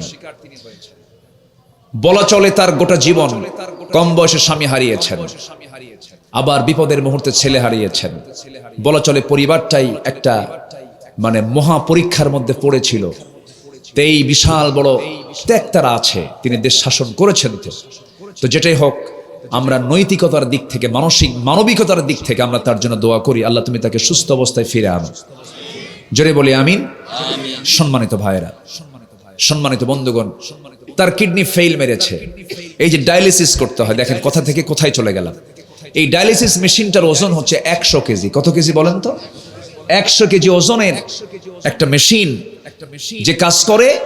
আর আমার আল্লাহ আমার আপনার দেহে যে কিডনি দিয়েছেন 200 গ্রামের, এই মেশিনটা তার চাইতে বেশি কাজ করে। যেরকম সুবহানাল্লাহ। যদি আল্লাহ তাআলা কিডনি না দিয়া আপনাকে দুনিয়াতে পাঠায় দিয়ে যদি আকাশ থেকে কিডনি পাঠায় দিতেন, যার কেজি 100 কেজি করে, 200 কেজি ওজন 2 কিডনি, আপনি 80 কেজি, দুনিয়া চলেন। সম্ভব ছিল? বলেন তো সম্ভব ছিল? ছিল না। আল্লাহ পাক কিডনিকে ব্যালেন্স করে দিয়েছেন, বডির সঙ্গে ভারসাম্য করে দিয়েছেন। চোখ দিয়েছেন সুন্দর করে 2 হাড়ের ঠিক মাঝখানে। এত জায়গায় আঘাত লাগে, সহজে চোখে লাগে না। সুবহানাল্লাহ বলা যাবে না? আচ্ছা ভাবুন তো, এই 2 চোখ যদি এই জায়গায় না দিয়ে 2 কপালে দেওয়া হতো, চেহারার সাইজ কি হতো? কোন চেহারা থাকতো? থাকতো না। আল্লাহ পাক কি সুন্দর করে চেহারাটা সুন্দর করে দিয়েছেন। আবার ব্যালেন্স, আল্লাযী খালাকাকা ফাসাওয়াকা ফাআদালাক। আবার কান দিয়েছেন, কানের মধ্যে আবার কিছু ময়লা দিয়েছেন। হয়তো ভাবি যে কানের ময়লা, মনে হয় এটা অতিরিক্ত ময়লা জিনিস, এটা রাখা ঠিক না। ভুল কথা, এটা কানের ময়লা নয়। আমরা কানের এটাকে কি বলি আমরা এলাকায়? খোল। গরু খায় না, এটা কিন্তু গরু খাওয়া খোল না, এটা যে কানের ময়লা, ইয়রক্স, কানের যে ময়লা, এই ময়লাটা আল্লাহ পাক দিয়েছেন। এর কারণ হলো এটা একটা তিক্ত জিনিস, তিক্ত তিতা লাগে। খান নাই তো? একটু একদিন চেক করে দেখেন। এটা তিক্ত জিনিস। এই তিক্ত জিনিসটা আল্লাহ পাক কানে রেখেছেন কেন? যদি কোনো বিয়ারিং জং লেগে যায়, লোহাতে যদি জং লেগে যায়, মিস্ত্রির কাছে নিয়ে যাবেন, এটাকে গিরিজ করে দেয়, মোবিল দিয়ে দিয়ে পরিষ্কার করে ফেলে। ঠিক তেমনি কানের ময়লা আল্লাহ রাব্বুল আলামিন দিয়েছেন, এটাকে গিরিজের মতো করে বান্দার উপকারের জন্য দিয়েছেন। যখন বান্দা ঘুমিয়ে পড়বে, হঠাৎ করে কোনো পিঁপড়া যদি বেলাইনে কানের মধ্যে ঢুকে যায়, তিতা দেখে বলবে এই তো লাইন ঠিক নেই, চলে বের হয়ে আসি, আপনা আপনি বের হয়ে আসবে। আর যদি চোখের ময়লা, যদি কানের ময়লা যদি তিতা না হয়ে মিষ্টি হতো, ঘুম আসা মাত্রই যত ঘরে পিঁপড়া আছে সব সলিমুদ্দির কানে। কান সাফ করবেন কতক্ষণ, ঘুম পারবেন কতক্ষণ? আল্লাহ রাব্বুল আলামিন বলছেন, বান্দারে তোর কান যেন স্থায়ীভাবে ঠিক থেকে যায়, কানের পর্দা যেন ঠিক থেকে যায়, কোনো জীবাণু না ঢুকে পড়ে। এই জন্য জীবাণু নাশক আল্লাহ রাব্বুল আলামিন কানের মধ্যে স্থায়ী খোলের বন্দোবস্ত করে দিয়েছেন। চোখ দিয়েছেন তিনি, এই চোখের মধ্যে কত ফাংশন আল্লাহ রাব্বুল আলামিন রেখেছেন। ক্যামেরার চোখ আছে না নাই? মোবাইলের চোখ আছে না নাই? 250 মেগাপিক্সেল, 50 মেগাপিক্সেল, কত মেগাপিক্সেল, মানুষের চোখেরও মেগাপিক্সেল আছে না নাই? আল্লাহ রাব্বুল আলামিন আবার এই চোখটাকে বাইরে আউটসাইডে রেখে দিয়েছেন, চামড়া, এর মধ্যে রগ আছে, ভেইন আছে, কত কি আছে। চোখটা তো বাইরে থাকে, এই চোখটা যে কোনো মুহূর্তে জীবাণুর সম্মুখীন হতে পারে, জীবাণু দ্বারা আক্রান্ত হতে পারে। আল্লাহ রাব্বুল আলামিন চোখটাকে জীবাণুমুক্ত, দূষণমুক্ত রাখার জন্য প্রতিদিন আল্লাহ রাব্বুল আলামিন চোখের ভিতরে 1 মিলিলিটার পানির বন্দোবস্ত করে দিয়েছেন। 1 মিলিলিটার পানি চোখ থেকে নির্গত হয়, চোখটা ভিজা থাকে, সিক্ত থাকে। আবার চোখের পানি মহান রাব্বুল আলামিন মিঠা করেন নাই। আমরা পানি পান করি মিঠা, কিন্তু চোখের পানি আল্লাহ রাব্বুল আলামিন করেছেন লবণ। লবণ পানি কেন করে দিয়েছেন? বান্দা যদি চোখের মধ্যে কোনো জীবাণু ঢুকে যায়, বান্দার চোখ যদি নষ্ট হয়ে যায়, কাম করবে কেমনে? এই জন্য মার পেট থেকে যে চোখ নিয়ে জন্ম নিয়েছ বান্দা, মৃত্যু পর্যন্ত আমি আল্লাহ চোখের মধ্যে পানি দিয়ে স্থায়ী মলমের বন্দোবস্ত আমি আল্লাহ করে দিয়েছি। যেরকম সুবহানাল্লাহ। সকালবেলা যখন হয়ে যায় বান্দার চোখ থেকে 2 কোনায় সাদা সাদা অংশ বের হয়, ওটাকে কি বলে? ক্যাথর। কি কইলেন বলা করে খন? ক্যাথর শুনলেই তো মনে হয় ঘিন্না ঘিন্না লাগে। হয়তো টিস্যু পেপার নিয়ে বলি ভাই তাড়াতাড়ি সাফ করো, কিন্তু যদিও বলি সাফ করো, কিন্তু ওটা ক্যাথর নয়, ওটা অতিরিক্ত কোনো পচা জিনিস নয়। এটা হলো আল্লাহ রাব্বুল আলামিনের পক্ষ থেকে বান্দার জন্য স্থায়ী মলম দিয়েছেন, বান্দার চোখ যেন ঠিক থেকে যায়। আলাম নাজআল লাহু আইনাইনি ওয়া লিসানাও ওয়া শাফাতাইন ওয়া হাদাইনাহুন নাজদাইন। জোরে বলুন আল্লাহু আকবার। টানা টানা চক্ষু দিলাম। মানুষ প্রতি মিনিটে গড়ে 15 থেকে 20 বার চোখের পাপড়ি ফেলে, চোখের পলক সে নিচে আপ ডাউন করে 15 থেকে 20 বার প্রতি মিনিটে। শুধু পলক শুধু পড়েই না, প্রতিটা বার পড়ার সময় অশ্রু থেকে লিকুইড ছড়িয়ে দেয় পুরো চোখে। এর ফলে চোখ থাকে আর্দ্র, ধুলাবালি, ক্ষতিকর জীবাণু থেকে মুক্ত। পলক হলো চোখের প্রাকৃতিক ওয়াইফার, যা ঘুমের মধ্যেও চোখের সুরক্ষা নিশ্চিত করে। প্রতিদিন আমাদের চোখে গড়ে 1 মিলিলিটার অশ্রু তৈরি হয়, যা স্বচ্ছ অথচ অত্যন্ত কার্যকর এক তরল পদার্থ। এই অশ্রুর মধ্যে থাকে লাইসোজাইম নামের এক প্রাকৃতিক অ্যান্টিবায়োটিক, যা চোখকে ব্যাকটেরিয়ার আক্রমণ থেকে রক্ষা করে। মানুষ যখন বেদনায় ভরাক্রান্ত হয়, দুঃখ পায়, কষ্ট পায়, আল্লাহর ভয়ে যখন ভালোবাসায় কাঁপে তার অন্তর, তখন তার চোখ দিয়ে পানি বের হয়। এই অশ্রু আবার চোখের বাইরে পুষ্টি অক্সিজেন সরবরাহ করে, কারণ চোখের কর্নিয়াতে কোনো রক্তনালী থাকে না। তাই চোখের জল চোখকে রক্ষা করে শুকিয়ে যাওয়া ক্ষয় ব্যাকটেরিয়াল আক্রমণ থেকে। আল্লাহু আকবার বলা যাবে না। শুধুমাত্র চোখের কথা বলছি। আলাম নাজআল লাহু আইনাইন, আমি কি চোখ দেইনি? এই যে ক্যামেরার চোখ আছে, আমাকে দেখতেছে, এই চোখের পাওয়ার চাইতে মানুষের চোখের পাওয়ারটা কত বেশি দেখেন। আমাদের 2 চোখে প্রায় 27 কোটি 40 লাখ ফটো রিসেপ্টর নামক নিয়োজিত শ্রমিক আল্লাহর হুকুমে কাজ করে যাচ্ছে। আমরা আমাদের চোখে এই শ্রমিকগুলো আল্লাহ পাক নিয়োজিত রেখেছেন। যখন আলো আপনার চোখে গিয়ে পড়ছে, যখন ফটো রিসেপ্টরের কাছে চলে যাচ্ছে, তখন ফটো রিসেপ্টর সেটাকে প্রসেসিং করে আপনার অপটিক নার্ভে পৌঁছে দিচ্ছে। সেখান থেকে ইলেকট্রিক ইম্প্যালেন্সের মাধ্যমে সেটা আমাদের ব্রেইনের অক্সিপিটাল ল্যাবে চলে যাচ্ছে। ফলে আমরা দেখতে পাচ্ছি। এই যে অপটিক নার্ভের কথা শুনলাম, আমরা শুধুমাত্র এখানেই 7 লক্ষ থেকে 70 লক্ষ তারের মতো ফাইবার আমার চোখের পেছনে রেখে দিয়েছেন আমার আল্লাহ তাআলা। সুবহানাল্লাহ। এখানেই শেষ নয়, যেখানে আধুনিক সবচেয়ে উন্নত ক্যানন EOS R5, যে Canon camera EOS R5, Sony Hasselblad H6D 100C এর মতো ক্যামেরাগুলো সর্বোচ্চ 100 মেগাপিক্সেল পর্যন্ত পৌঁছায়। সেখানে মানুষের চোখের রেজুলেশন প্রায় 576 মেগাপিক্সেল। এই ক্যামেরাম্যান শুনতেছেন? 576 মেগাপিক্সেল মানুষের চোখের এই রেজুলেশন। আল্লাহু আকবার বলেন, আল্লাহু আকবার বলেন। এই চোখ প্রায় 1 কোটি ভিন্ন ভিন্ন রং দেখতে পায়। 1 কোটি দেখছেন? 1 কোটি রং কি আমাদের চোখে পড়ছে? তাহলে চোখের ক্যাপাসিটি হলো 1 কোটি রং ভিন্ন ভিন্ন ভাবে মানুষ দেখতে পারবে। আল্লাহ তাআলা মানুষকে কত উন্নত করে, কত উন্নতি প্রযুক্তির ইউজ করে আল্লাহ পাক মানুষকে বানিয়েছেন। জোরে বলেন সুবহানাল্লাহ। কে দিয়েছেন? আসতে বলবেন না, কে দিয়েছেন? এখন আসেন জিহ্বার দিকে। জিহবা গোশতের টুকরা। জিহবা আমাদের শুকনা না ভেজা? ভাইজান, ও ভাই, ও ভাই,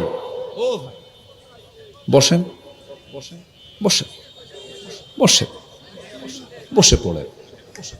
আপনাকে বসাই দিলাম কেন? আপনাকে দেখে আরেকজন চান্স নেবে। ও তো গেলই, আমিও যাই, অতএব শুরুতে আটকা দিলাম। বসেন, কেউ নড়বো না। আমি কি দোয়া করে দেব? আলোচনা চালাবো? একটু বসেন। পৃথিবীর কোথাও আপনি এত বরকত পাবেন না। আপনি এখানে যে বরকত পাবেন, কোরআনের বরকত পৃথিবীর কোথাও পাবেন না। বলি আলহামদুলিল্লাহ। আচ্ছা সম্মানিত ভাইরা, জিহ্বাটা আমাদের শুকনা না ভিজা? ভেজা কে করে দিয়েছেন? এটা কি পানি? চোখ তো লবণ পানি, ঘামটাও লবণ পানি। জিহ্বার পানি কি বলেন? মিষ্টি। জিহ্বার পানি মিষ্টি হয়। জিহ্বার পানি কি কোন? হ্যাঁ, পাইনশা। হ্যাঁ, একদম লোকাল ভাষা। গেদারা বললো না? গেদা কইল খাবো না তো, খাবো লয় তো মাহলুকা। এরকম আছে না? শাহজাদপুরের ভাষার সাথে সাথিয়া বেড়ার ভাষার কিছু মিল আছে, পাশাপাশি তো, মাঝখান দিয়ে একটা নদী, তো একটা মজা আছে। আমারে পাবনার কোন মাহফিলে গেলাম, বললো হুজুর আলোচনা ফাটা ফেলে দেন, হুজুর ফাটা ফেলে দেন, দেখে নেব না হুজুর। বুঝলেন? একটা টান মেরে বলে দিল। ওরা আবার একটু সোজা সাপটা মানুষ, খুব সুন্দর করে কথা বলে। ওরা 1 মণ দুধে 1 কেজি চাল দিয়ে এটাকে জাল দিতে দিতে এত আটা বানায় ফেলে, তাই এই পায়েস। আমি ওদেরকে বলি, পাবনায় গেলে বলি, ভাই 1 মণ দুধকে আপনারা জাল দিতে দিতে 1 কেজি চাউল দিয়ে এত কমায় ফেলে একটা পায়েস বানান। এই পায়েস যে পেটে হজম হয় সে পেট হলো আন্তর্জাতিক পেট। বুঝলেন? যার পেট ভালো তার সব ভালো। পাবনায় এখানে কি যেন আছে না, এখানে এদিকে প্রচুর গাফি পালে সবাই না? মিল্ক ভিটা আছে মনে হয় এখানে। হ্যাঁ, মিল্ক ভিটাটা আছে। প্রচুর দুধের আমদানি এখানে। বেশি করে দুধ খাবেন। দুধ খেলে হাড় প্রস্তুত হয়, হাড় শক্ত হয়, বুকের শক্তি বাড়ে। ওয়া ইন্না লাকুম মিনাল আনআমি লা'iবরাতান নুসকিকুম মিন বাইনি ফারাথিন ওয়া দামিল লাবানান খালিসান সাইগাল লিশারিবিন। আল্লাহু আকবার বলেন। আল্লাহ পাক এটা জান্নাতেও রেখে দিয়েছেন। আল্লাহু আকবার। খাবেন তো। বলেন, জিহ্বার যে চতুর্দিকে পানি, এটা কেমন লাগে? হ্যাঁ, পাইনশা, পাইনশা লাগে। কি সুন্দর সিরাজগঞ্জের ভাষা। গেদা কে বাসাও, মাত খাইছাও, হুইয়া পড়ো, হুইয়া পড়ো। আরেকটা কি যেন বলে, গেদা। হ্যাঁ হ্যাঁ, না না, আরেকটা কি যেন একটা বলে, ভুলে গেলাম। আচ্ছা যাই হোক, থাক, ওই দিকে জানা যাই। প্রত্যেকটা ভাষার একটা স্বতন্ত্র দিক আছে না নাই বলেন তো? আচ্ছা, তবে সিরাজগঞ্জের ভাষার ভিতরে একটা মায়া আছে। বলি আলহামদুলিল্লাহ, খুব মায়া আছে। আপনাদের ভাষার মধ্যে একটা নমনীয়তা আছে, খুব সুন্দর। চিটাগাংয়ের ভাষার মধ্যে একটু মায়া দয়া কম। কেন জানেন? ওরা খুব শর্টে মারে, কোনো লম্বা সময় নিয়ে কথা বলে না। ইক্কা বইও, হটে যাও, হটে যাও, মানে সবকিছু শর্টে মারে। ইক্কা বই মানে এখানে বসেন, হটে যাও মানে কই যাচ্ছ, গম আছেন, মানে ওরা সবকিছু শর্টে বলে। ব্যবসায়ী মানুষ তো, এত কথা বলার সময় না, খালি ব্যবসা করে। তো ভাষার মধ্যে সৌন্দর্যের দিক থেকে সবচেয়ে সুন্দর হচ্ছে মেহেরপুরের ভাষা। বাংলা ভাষাটা অনেক সুন্দর। মেহেরপুর, চুয়াডাঙ্গা ফার্স্ট, এরপরে এর আশপাশে কুষ্টিয়া তো প্যাঁচ লেগেছে কিছু, এরপরেই তো সাথী তো পাবনা, সিরাজগঞ্জ। মোটামুটি ভাষা বোঝা যায়। তোমার নোয়াখালীর ভাষাটা বেশি বোঝা যায়। সিলেট তো কোনো কথাই নাই, অনেক জটিল। এই দিক থেকে সিরাজগঞ্জ অনেক সুন্দর, পাবনা অনেক সুন্দর। উত্তরবঙ্গের ভাষাগুলো বেশ মিষ্টি ভাষা। বলি আলহামদুলিল্লাহ। পাইনশা লাগে, কি লাগে, কি লাগে? পাইনশা লাগে। তাহলে এটা কোনো স্বাদ নাই। তাহলে এই জিহবার আশেপাশে যত এই কি বলে লালা আছে, লালার কোনো স্বাদ নাই। মানুষ যখন ঘুমিয়ে পড়ে, এই লালা কি শুকে যায় না থাকে? আসলে থাকে না, শুকে যায়। থাকে কি না, বালিশ দেখলে টের পাওয়া যায়, বালিশ ভিজা শেষ। ঠিক কিনা বলেন? তাহলে এই যে পানির বন্দোবস্ত 100% 24 ঘন্টা করছেন, তিনি আমার কে? আসতে বলবেন না, তিনি আমার কে? যদি এই স্বাদের জিহবার চতুর্দিকের পানি যদি মিষ্টি হতো, কোনো খাবার আপনার ভালো লাগতো না, যদি তিতা লাগতো কোনো খাবার আপনার ভালো লাগতো না। মাঝে মাঝে ম্যালেরিয়া জ্বর হলে, ডেঙ্গু জ্বর হলে, টাইফয়েড হলে পরে জিহ্বার পানি শুকে যায়, সমস্ত খাবারগুলো তখন কি হয়ে যায়? তিতা হয়ে যায়। আল্লাহ মাঝে মাঝে চেক করতে দেন, বান্দা দেখ জিহ্বার স্বাদ তুললে কি লাগে দেখ। আল্লাহ রাব্বুল আলামিন বলেন, বান্দারে তোর জিহ্বার ভিতরে আমি আল্লাহ রাব্বুল আলামিন হাজার হাজার স্বাদ করে দিয়ে দিয়েছি, এমন মেশিন জিহ্বার মধ্যে সেট করে দিয়েছি। আজকে রবিন ভাই খাওয়ানোর সময় আমাকে খাওয়াইছেন কি মাছ জানি, রবিন ভাই কই? হ্যাঁ, রবিন ভাই আমাকে খাওয়ালেন না ছোট মাছ, যেটা কপ্তা মাছ, বাঁশপাতাড়ি মাছ খাওয়ালেন, এটার স্বাদ একরকম। বল খেয়েছেন তার স্বাদ একরকম, শোল খাওয়াইছেন আরেক স্বাদ একরকম। দেখছেন খাওয়াইছে কত, দেখেন এই যে এতগুলো খাওয়ালেন, আমি শুকরিয়া আদায় করলাম আল্লাহর, এতগুলো স্বাদ যে আমি পেলাম, আমি আগে শুকরিয়া আদায় করব রবিন ভাইয়ের নাম আর জিব্বা যিনি দিয়েছেন তার। কার কার কার কার? আর যদি সব স্বাদ যদি কচুর মতো হতো, বলও কচু, বাঁশপাতিরও কচু, গরুও কচু, সব কচু। আল্লাহ পাক জিব্বা দিয়েছেন, একটা স্বাদ দিয়েছেন কতগুলো? হাজার হাজার স্বাদ দিয়েছেন। কেউ কি সুবহানাল্লাহ বলবেন না ভাই? এটা জোরে বলেন না সুবহানাল্লাহ। কত স্বাদ দিয়েছেন। যদি এরকম হতো, মাঝে মাঝে চিন্তা করি যে যদি এরকম হতো যে জিব্বাটা নাট বল্টু সিস্টেম, মনে করেন যখন আশা লাগতো কোনো মাহফিলে, তখন ব্যাগে আগে তোলা লাগতো কি? জিব্বা আগে তোলা লাগতো। এসেই রবিন ভাই একটু থামেন, আমি একটু জিব্বাটা লাগাই। বল খাবো এক জিব্বা, কি বাঁশপাতির খাবো আর এক জিব্বা। তো এইরকম করে নাট বল্টু আটকাবো কখন, খাবো কখন? আবার দেখেন নাক দিয়েছেন মুখের সাথে না মুখ থেকে দূরে, নাকের কাছকে ঘ্রাণ নেওয়া। নাকের কাছকে বলেন ঘ্রাণ না, এটা টাটকারা বাসি। আর এই নাকটা যদি এই জায়গায় না দিয়ে বগলের তলে দেওয়া হতো, বলেন চিন্তা করা দরকার তো। বগলের তলে যদি দেওয়া হতো, গরমের দিন না হয় খালি গায়ে খাইলাম, কিন্তু যখন 10 ডিগ্রি সেলসিয়াস 5 ডিগ্রি সেলসিয়াস দারুণ শীত, ওই শীতে খাইতে বসতেন, আপনি কেমন করে খেতেন বলেন? সব কাপড় চোপড় খুলে দিয়া খাবার আগে মেগে নিয়া আগে বলা লাগতো নাক বলে দে, এটা জায়েজ না না জায়েজ? সুবিধা না অসুবিধা বলেন? বলেন সুবিধা না অসুবিধা? সব আমার জন্য সুবিধা করে দিয়েছেন যিনি, তিনি আমার কে? আসতে বলেন তিনি আমার কে? আল্লাহ তাআলা। সে আল্লাহ তাআলা বলছেন, বান্দারে শুধু আমি তোকে দেখি না, শুধু আমি তোকে লালন করি না, সমস্ত প্রাণীকুলগুলো আমি পালন করি। একটা পাখি আছে, সেই পাখিটার নাম হলো ফ্যালকন, প্যারেগ্রিন ফ্যালকন নামে একটা পাখি আছে। সেই পাখিটা এত উড়ন্ত, এত স্পিড তার গতি, তার চলার গতি। আচ্ছা বলুন তো, সবাই বলবেন, আমাকে উত্তরটা দিবেন, বলুন তো পাখি দেখতে সুন্দর না বিমান দেখতে সুন্দর? জোরে বলেন। আচ্ছা পাখি কি বিমান মনে হয় না? হয় না মনে? পাখি তো একটা বিমান। এই বিমান আরো উন্নত বিমান। যদি আপনি কোন বিমানকে যদি শাহজাদপুরে যদি আপনি কোথাও ল্যান্ডিং করতে চান, পারবেন না। এটার জন্য পোর্ট লাগবে, এটার জন্য এয়ারপোর্ট ছাড়া, বিমান বন্দর ছাড়া কোনো বিমান নামতে পারবে না। কিন্তু আল্লাহ রাব্বুল আলামিন পাখির মধ্যে এমন সিস্টেম করে দিয়েছেন, সে নামার জন্য কোথাও কোনো পোর্ট লাগে না, কিচ্ছু লাগে না।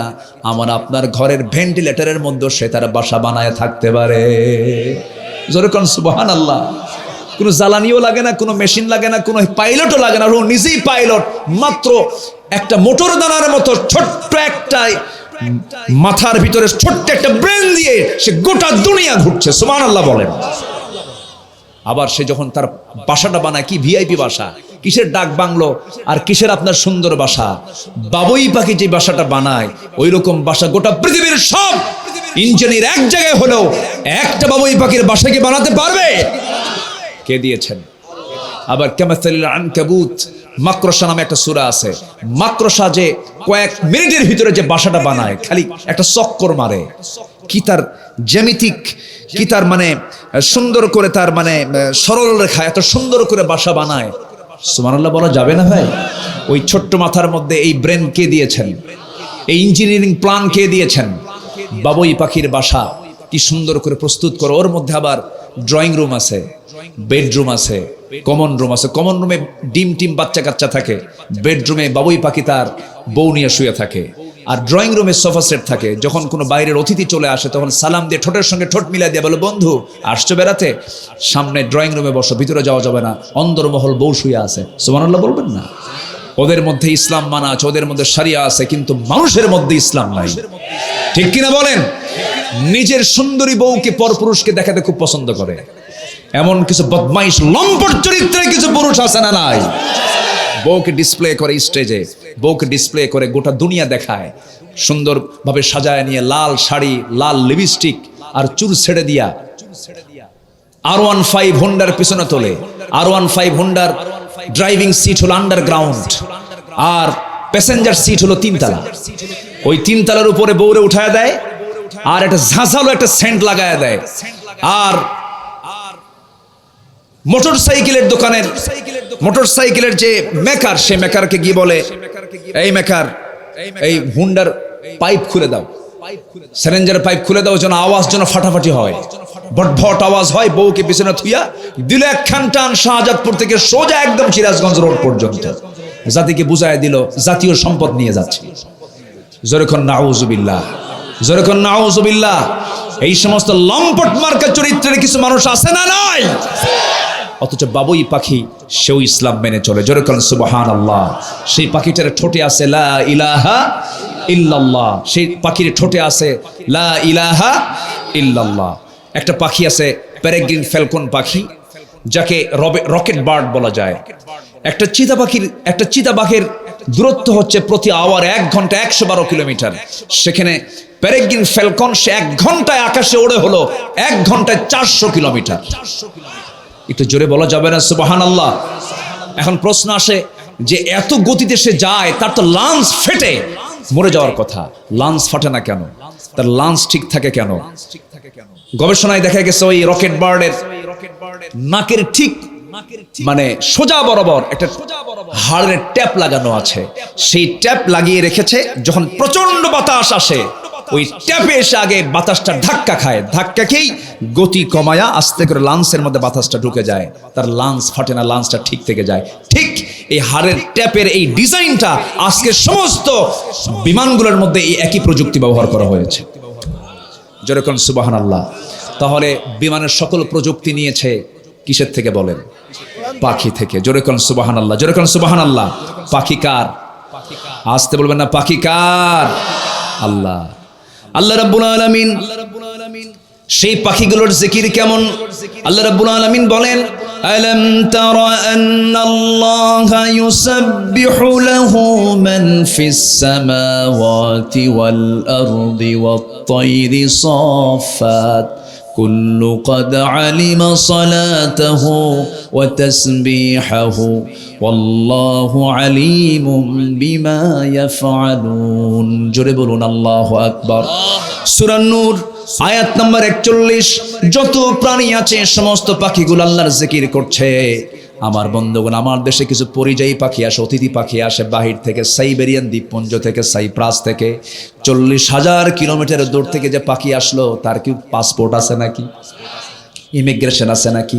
ফিঙ্গারপ্রিন্ট আছে নাকি? আই প্রিন্ট আছে নাকি? সে কেমন করে ওই জায়গা থেকে আসলো, কেন আসলো, কি জন্য আসলো, তারও রহস্য আছে। ওই সাইবেরিয়ান দ্বীপপুঞ্জ থেকে যে পাখিগুলো আমার দেশের যশোরে আসে, শাহজাদপুরের আশপাশের বিল ঝিলে এসে পড়ে যায়, এরপর হাকালুকি বিলে যায়, চলন বিলে আসে। এই সমস্ত বিলগুলোকে সে চিনলো কেমনে, কেমন করে সে আসলো? তার কোনো ইমিগ্রেশন নাই, তার কোনো জিপিআরএস নাই, ট্র্যাকিং নাই, কিচ্ছু নাই, কোনো রাডার নাই। এমন করে 40,000 কিলোমিটার দূরে এসে প্রত্যেক বছর এসে আবার ফিরে যায় কেমন করে? আল্লাহ রাব্বুল আলামিন কেন দিয়েছেন, কেমন করে সে আসে? আল্লাহ রাব্বুল আলামিন তাদের চোখের মধ্যে, তাদের মাথার ভিতরে আল্লাহ রাব্বুল আলামিন একটা এক্সট্রা জিপিএস লাগায়া দিয়েছেন। সে ওই জিপিএস লেগে লেগে এক লাইনে চলে আসে, আবার ওই লাইন ধরে ধরে সে আবার দেশে চলে যায়। ওই দেশ থেকে কেন আসে? ওই দেশে যখন তাপমাত্রা 0 হয়ে যায়, আন্ডার 20 হয়ে যায়, তাপমাত্রা -20 হয়ে যায়, -15 যখন হয়ে যায়, রক্তগুলো জমে ওই পাখিগুলো মরে যাবে, তার যত্ন করার কেউ থাকে না। আল্লাহ বলছেন, পাখি রে, তুই আর এই এলাকায় থাকবি না, তুই আমার বাংলাদেশে চলে যা।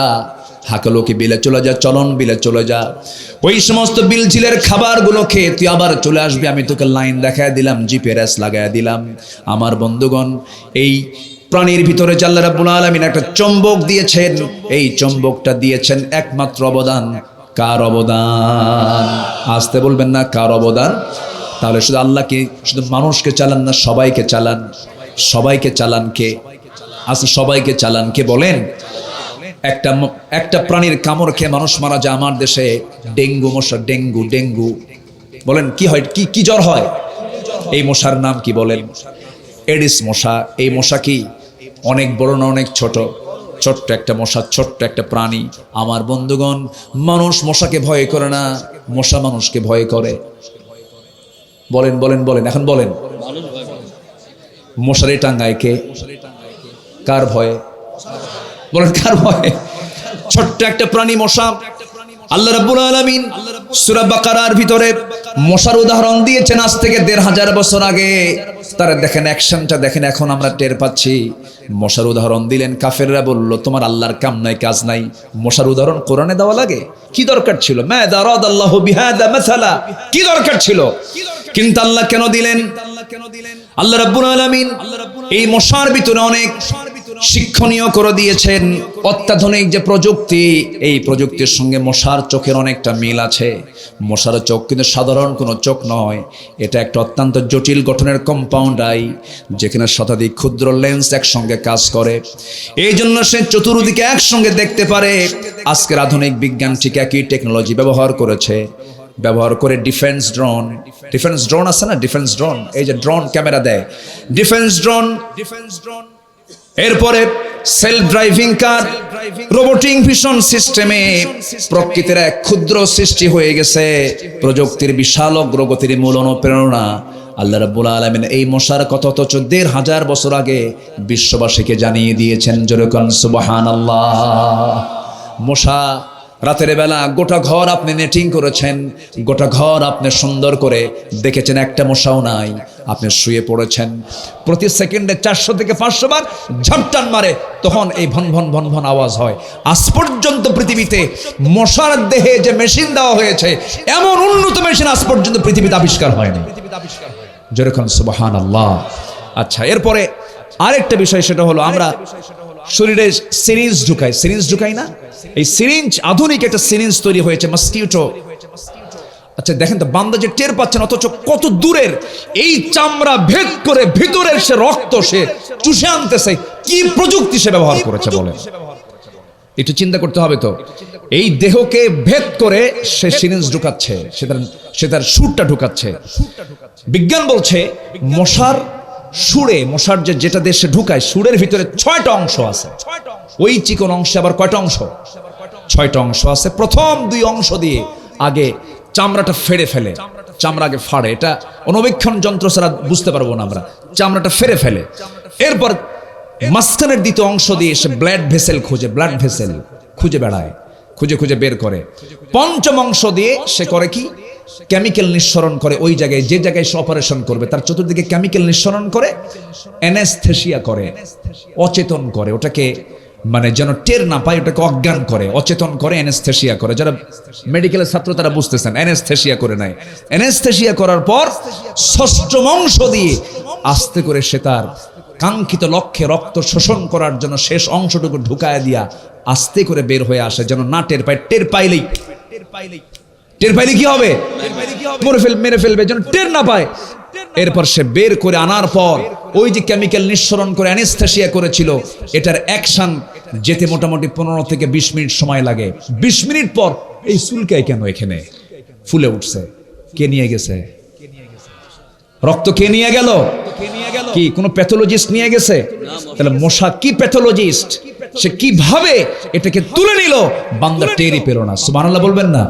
এটাকে রিসার্চ করে আজকে এই জাতীয় একটা নিডল, একটা সিরিঞ্জ তৈরি করেছে। তাহলে মশার মধ্যে শিক্ষা আছে না নাই? তাহলে ১৫০০ বছর আগের যে কথা আল্লাহ পাক মশার উদাহরণ দিয়েছেন, ইন্নাল্লাহা লা ইস্তাহি আন ইয়াদরিবা মাসালান মা বাউদাতান, উদাহরণ দিয়েছেন, তাহলে এটার বাস্তবতার সঙ্গে মিল আছে না নাই? সব দেখেন কে? আসতে বল, সব দেখেন কে? শুধু আল্লাহ মানুষের রব না, সবার রব, সবার রব। আমরা সফল যদি হতে চাই, সব প্রাণী আল্লাহর জিকির করে, আমরাও জিকির করব কার? আমাকে খাওয়ান কে? আমাকে চলান কে? আমাকে দেখেন কে? আমাকে শোনেন কে? আমার সবচেয়ে কাছে কে? আবার সবচাইতে বেশি আমার প্রতি মোহাব্বত কার বেশি সবচেয়ে? আচ্ছা, আমি আল্লাহকে বেশি ভালোবাসেন, আল্লাহ আমাকে বেশি ভালোবাসেন? বলেন বলেন বলেন বলেন। আল্লাহ আমাকে বেশি ভালোবাসেন। আল্লাহ আমার রব, বলেন আল্লাহ আমার রব, এই রবি আমার সব। আল্লাহ আমার রব, এই রবি আমার সব। দমে দমে তনু মনে তারি অনুভব। আল্লাহ আমার রব, এই রবি আমার সব।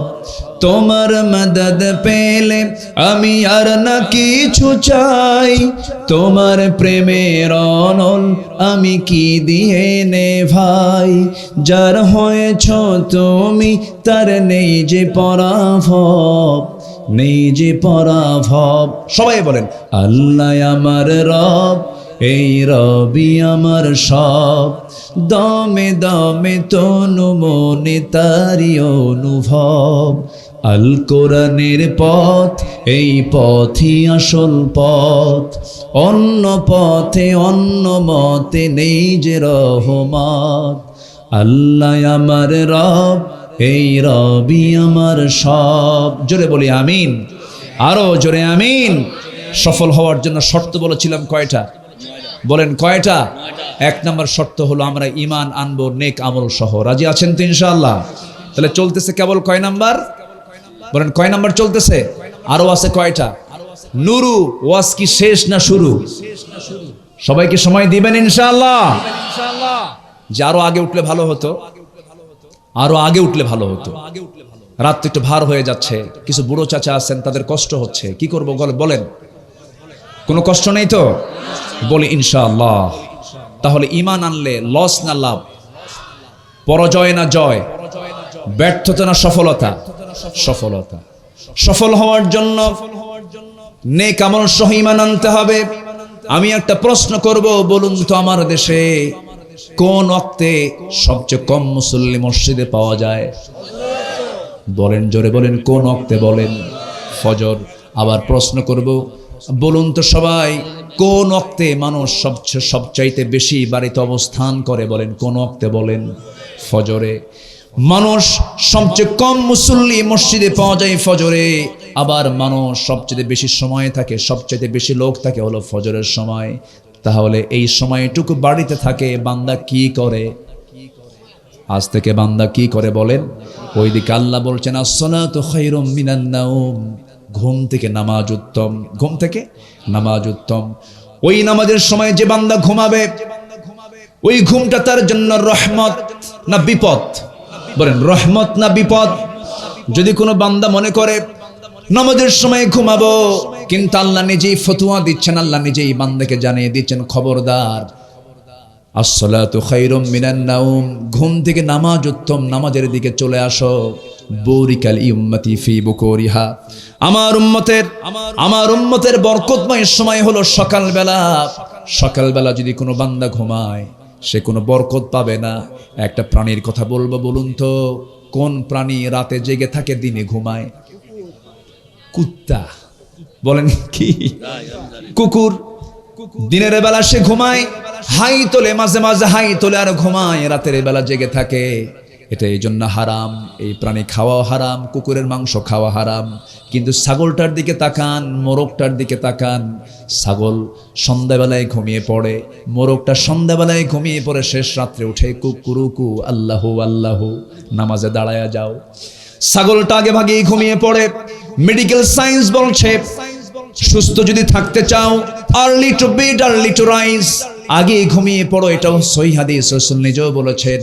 রাসূল এশার পরে কোনো কাজ করতে তিনি অপছন্দ করেছেন।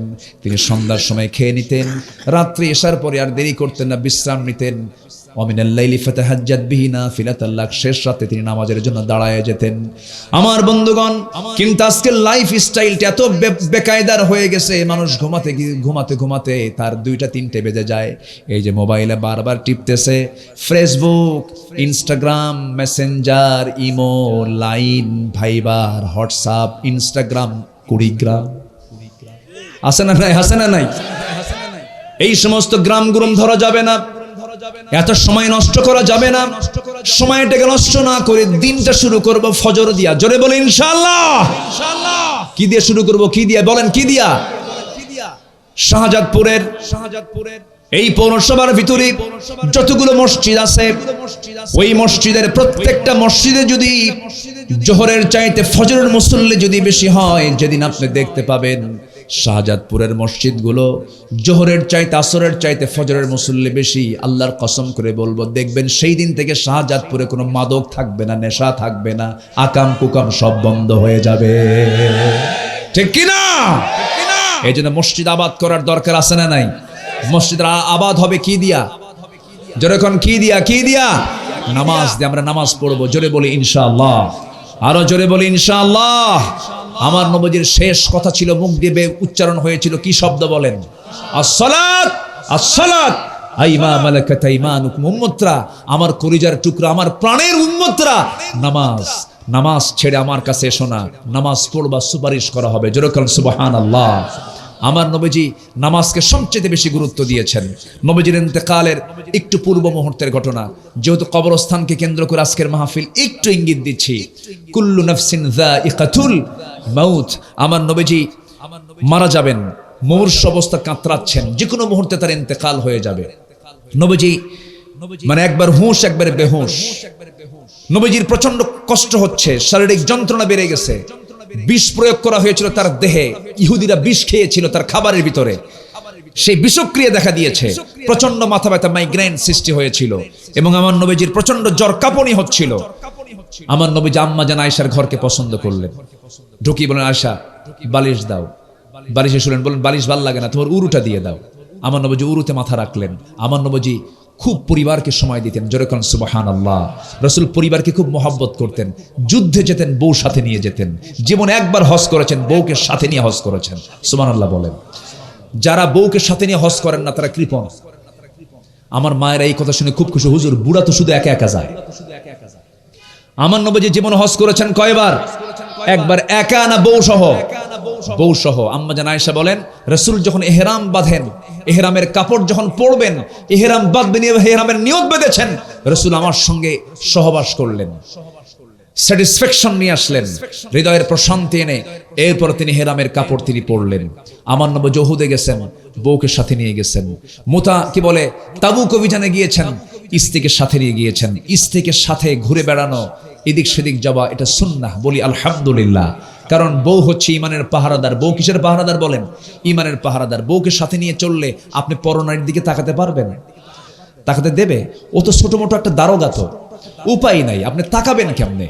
যদি আপনি ইজি বাইকে চড়েন, ইজি বাইকে চড়েছেন, অটোতে চড়েছেন, অটোতে চড়ে ইজি বাইকে, টমটমে চড়েছেন, তো আপনি ইজি বাইকে চড়ে আপনি যাচ্ছেন, হঠাৎ করে সামনে একটা বেকায়দার কোন একটা অর্ধলগ্ন একটা মহিলা শাড়ি পরে অর্ধলগ্ন হয়ে সামনের সিটে চড়েছে, আপনি বসেছেন, আপনার বউ পাশে বসেছে, হঠাৎ করে আপনি অন্যদিকে খেয়াল করতে করতে হয়তো তাকাইছেন 29 সেকেন্ড, হয়তো তাকায়া ছিলেন, আপনি হয়তো অন্যদিকে সেন্স করে তাকিয়েছেন, হয়তো খেয়াল করেননি, কিন্তু এই নজরটা যদি বইয়ের নজরে চলে যায়, কি হতে পারে বলেন? সারাদিন কিচ্ছু কবে না, শুধু সন্ধ্যার পরে যখন বাড়িতে ক্লান্ত শরীর নিয়ে যখন দুজন ঢুকে বলবেন, ঝর্ণা, সুইটি, বিউটি, এক গ্লাস পানি দাও তো, তোমার ঝর্ণা, সুইটি, বইটি।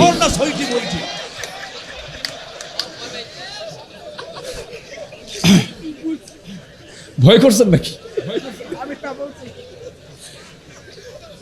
আচ্ছা, তাহলে এখানে যদি ভয় করে, বউ যদি ধমক মারে, তাহলে কি ভয়টা করবে বলে? তাহলে বউটা হচ্ছে দারোগা। বউটা কি বলেন? দারোগা। তাহলে বউকে সাথে নেওয়ার দরকার আছে না নাই? আচ্ছা, বউকে সাথে, শোনেন, অন্যের বউ না কিন্তু নিজের বউ, এটা যেন মনে থাকে। অন্যের বউ না ঘরে এরকম বদমাইশ আছে না? আসতে বলবেন না, আছে না নাই? অসংখ্য পরিবারকে শূন্য করেছে কিছু লম্পট। এই মোবাইলের ফাঁদে পড়ে কার বউকে নিয়ে যায়, এই ব্যাপারে আমাদের সচেতন হওয়ার দরকার আছে না নাই?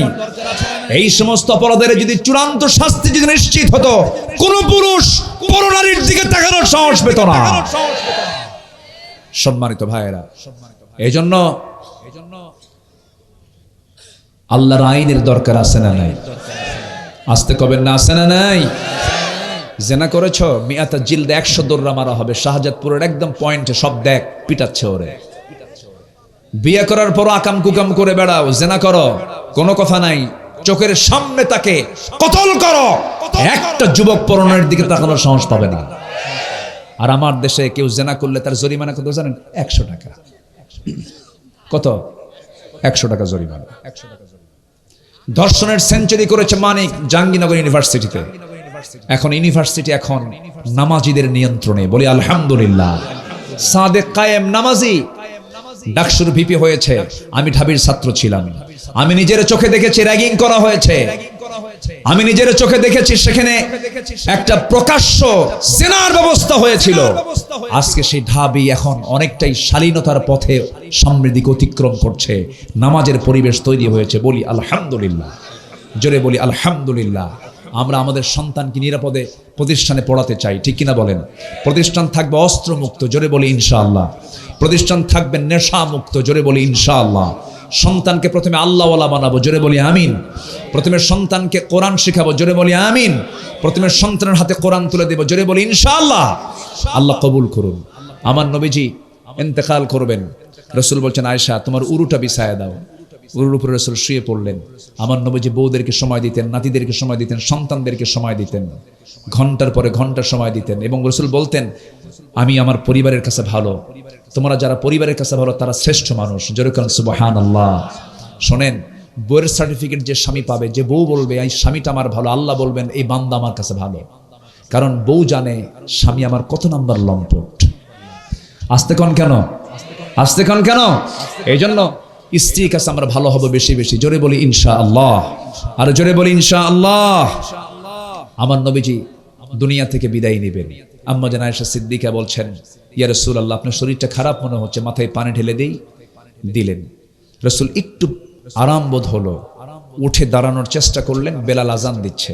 চিন্তা করেন মূর্ছ অবস্থা, কিন্তু দাঁড়াতেনি আর পারলেন না, মাথা চক্কর মেরে পড়ে যেতে লাগলেন। আম্মা জান আয়েশা তাকে ধরলেন, আস্তে করে আবার শোয়া দিয়ে বলছেন ইয়া রাসূলুল্লাহ আপনি মনে হয় জামাতে নামাজ পড়তে পারবেন না।